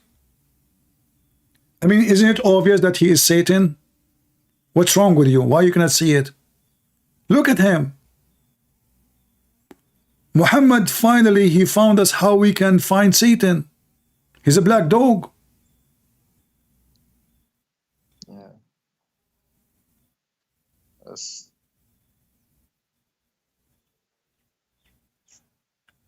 And what distinguishes red dog from a black dog? Nothing, except a black dog is Satan. I mean, who in the world want to believe in such a garbage? Unless he worship garbage. Doesn't make sense. Do you have any black dog around you? Please don't kill him, okay? Be careful. I mean, come on, don't believe in this, huh? Don't go and practice Islam now and attack the black dogs. Interesting. I know that you are shocked with what you learned. I wonder what this guy will say, because I brought this to him. Wonder if he will deflect or something. You wonder what? I wonder what he gonna tell me. The Sheikh? Yeah. He will give you all the excuses we know. Don't listen to the Christian. Don't, those people, they are trying to deceive you. They are working for the devil. But everything I said to you, it's in the I showed you on the screen. Is that correct? Yes. And you know, if the Muslim scholars, they have it and nobody complained, did you ask yourself, why the white Arab? And they are the one who filtered the hadith. Remember, even Ibn Ishaq, he said that everything is not suitable about the Prophet. We took it off. We took it off. So they left only what is good, which means this is after filtering all the garbage of Muhammad. And this is the good.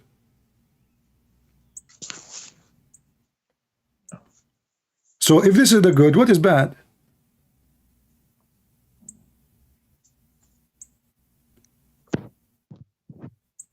If I am you, I will denounce Islam immediately. I will never accept to follow such a filthy man like this. اقتلوا كل أسود بهيم. Kill every pure black. Every pure black.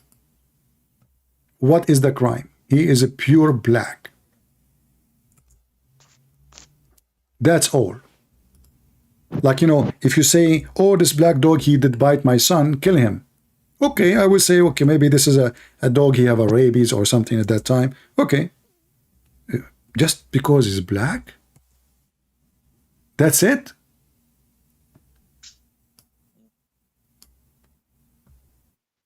The Messenger of Allah said, if it's not where that dogs were part of nation among the nations, then I would order to kill all of them to be killed. So kill every one of them that is all black. Do you see it? Kill the one which all black. If you are cute, you have some white, okay, no, this guy is not totally black. You know, his mother, she is white. So his father maybe is like, you know, Spaniel, say senor. So let him live, you know, he's fine. But if he is a pure black, oh man, this is black. Kill. اقتلوا كل أسود بهيم. صحيح, as you see. Authentic. What is the crime? He is pure black. This is why the Muslims, they kill anything they see black. Cat, black raven, anything black.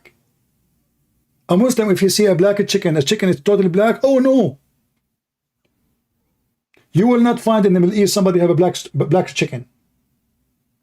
This is the devil.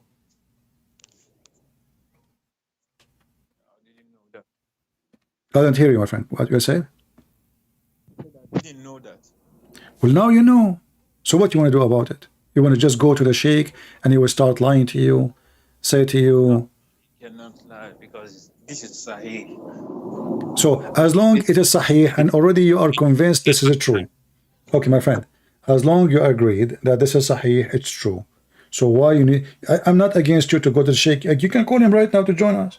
I don't need him to go, but I want him because this is hiding stuff, and many of us don't know about this. I think if many of Okay, us. so for me, I want to say that already you left Islam because already you don't accept this. Correct? Making me doubt my faith. All right. Because I knew there was too many Russians. My friend, I'm so happy that I spoke to you today, even though we spent many hours talking. But God is helping you. God gave you a hand today, so you can see the truth, and the truth will set you free. So I'm happy for you that you have a huge doubt about Islam, and you are not Muslim no more. This is not right. There's no person in the world will accept such a garbage.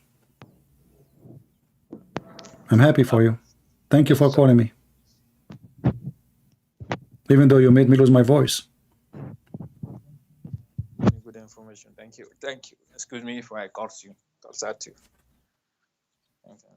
Well, I am happy to have you, and you are welcome always to contact me.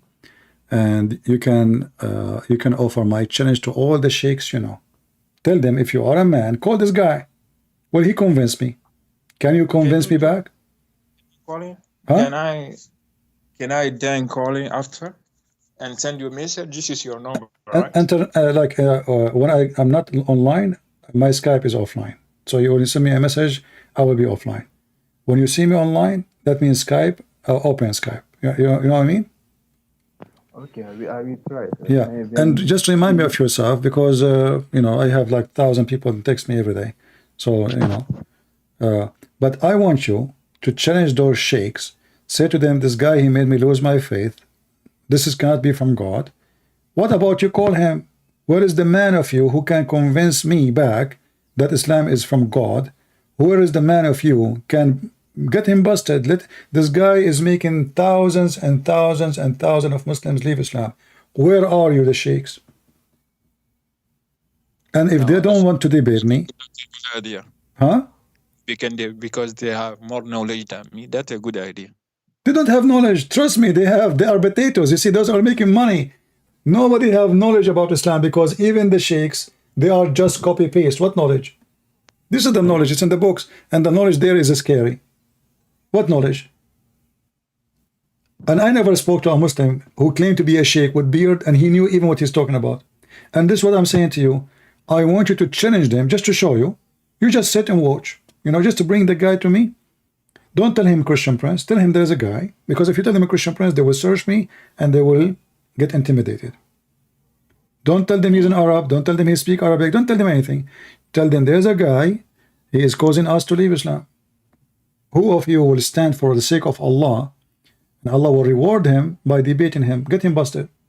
And let us see. And you sit watch. Okay, I will do it. Hopefully he will come and...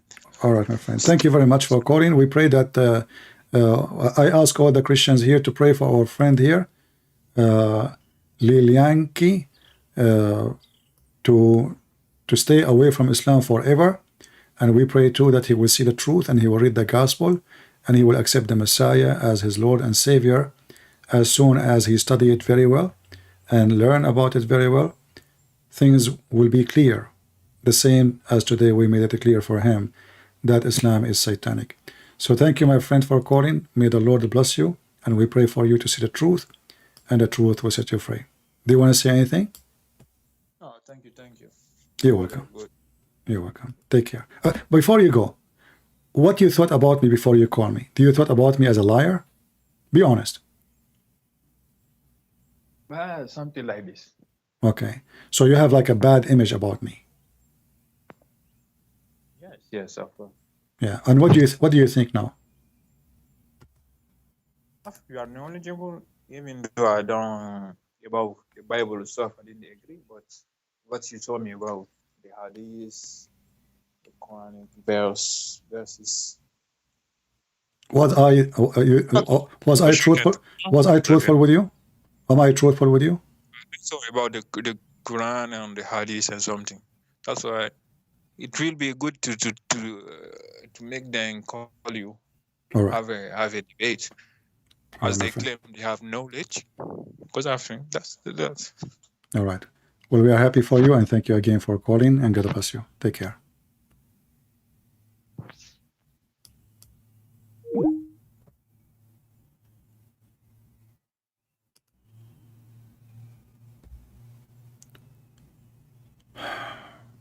Lord have mercy. You know, like you get headache from screaming, shouting, showing reference. And this is what I feel now, actually. I have headache. But the reward is priceless. All the headache, all the, you know, like, you know, it's, you know, like when you go live, I mean, you don't know what people will bring on you, throw at you. And you have to be ready mentally, spiritually. You have to be same time able to convince, be patient. You know, many things take a lot of effort. It's very tiring, but isn't it beautiful at the end? I will go right now, make some tea, some coffee, relax, and I'm very grateful for the Lord that He sent me this young gentleman from West of Africa. He mentioned the name, I forgot. Excuse me, the name is strange for me, the country. He said the close, you know. But isn't it amazing feeling? All of us, we enjoy that the person he called me to prove me to be a liar. And by proving me a liar, he's trying to prove all Christians to be liars. And then it ends in a scenario he was not expecting himself. He was struggling himself, trying his best to defend, trying himself to find a solution, going around as much as he can, but at the end he could not keep going. He had to give up. Guinea. Yeah, I will search this country. I never heard about it before. You know, by the way, sometime, if nobody heard about your country before, that is a good sign. That means you are hurting nobody. You know what I mean? That's a good sign. That means you are not, you know, like the aggressive empires and their filth and their disgusting interest robbing poor countries. That means you are, you know, you are leaving people around, you know, by themselves.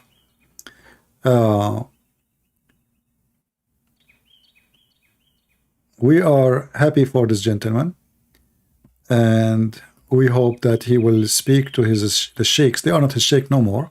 Obviously, he's out of Islam. And we hope that they will take the challenge and accept, and they will call me. And then you will see what will happen to them. But now, who want to bet that none of those sheikhs will dare to accept the challenge?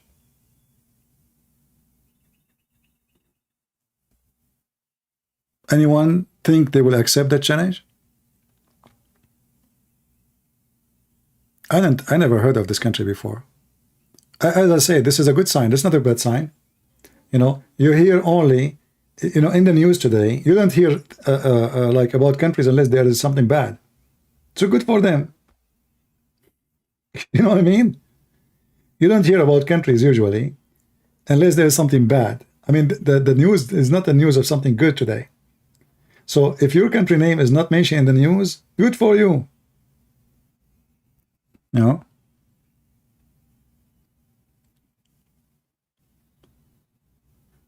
All right. I apologize. I cannot continue because really I have a little headache. And maybe because I did not eat since yesterday. You see, the Muslim, they fast Ramadan. I fast 24 hours a day. I did not eat since yesterday. Actually, more than a day. Because I ate yesterday was almost noontime. I don't have the time to eat. It's depend in how busy I am. So more than 24 hours I did not eat. And now we did this. So it's time for me to go and cook something. And we pray that the Lord will open their eyes, will show them the truth, and the truth will set them free. And at the end, I want to say thank you all for your support, and thank you for being here. And I hope more people will download my videos, add subtitle to your language. Feel free to use them in your channel. Even if you do have commercial in the top of your videos, as many they do, I don't mind. Good for you. But never claim that that channel is my channel. Just tell people that this is a video of Christian Prince. I am not Christian Prince channel. I want to say thank you. May the Lord bless you all. And until we see you again, Christ is Lord, Islam is false, and we prove it every day. Take care.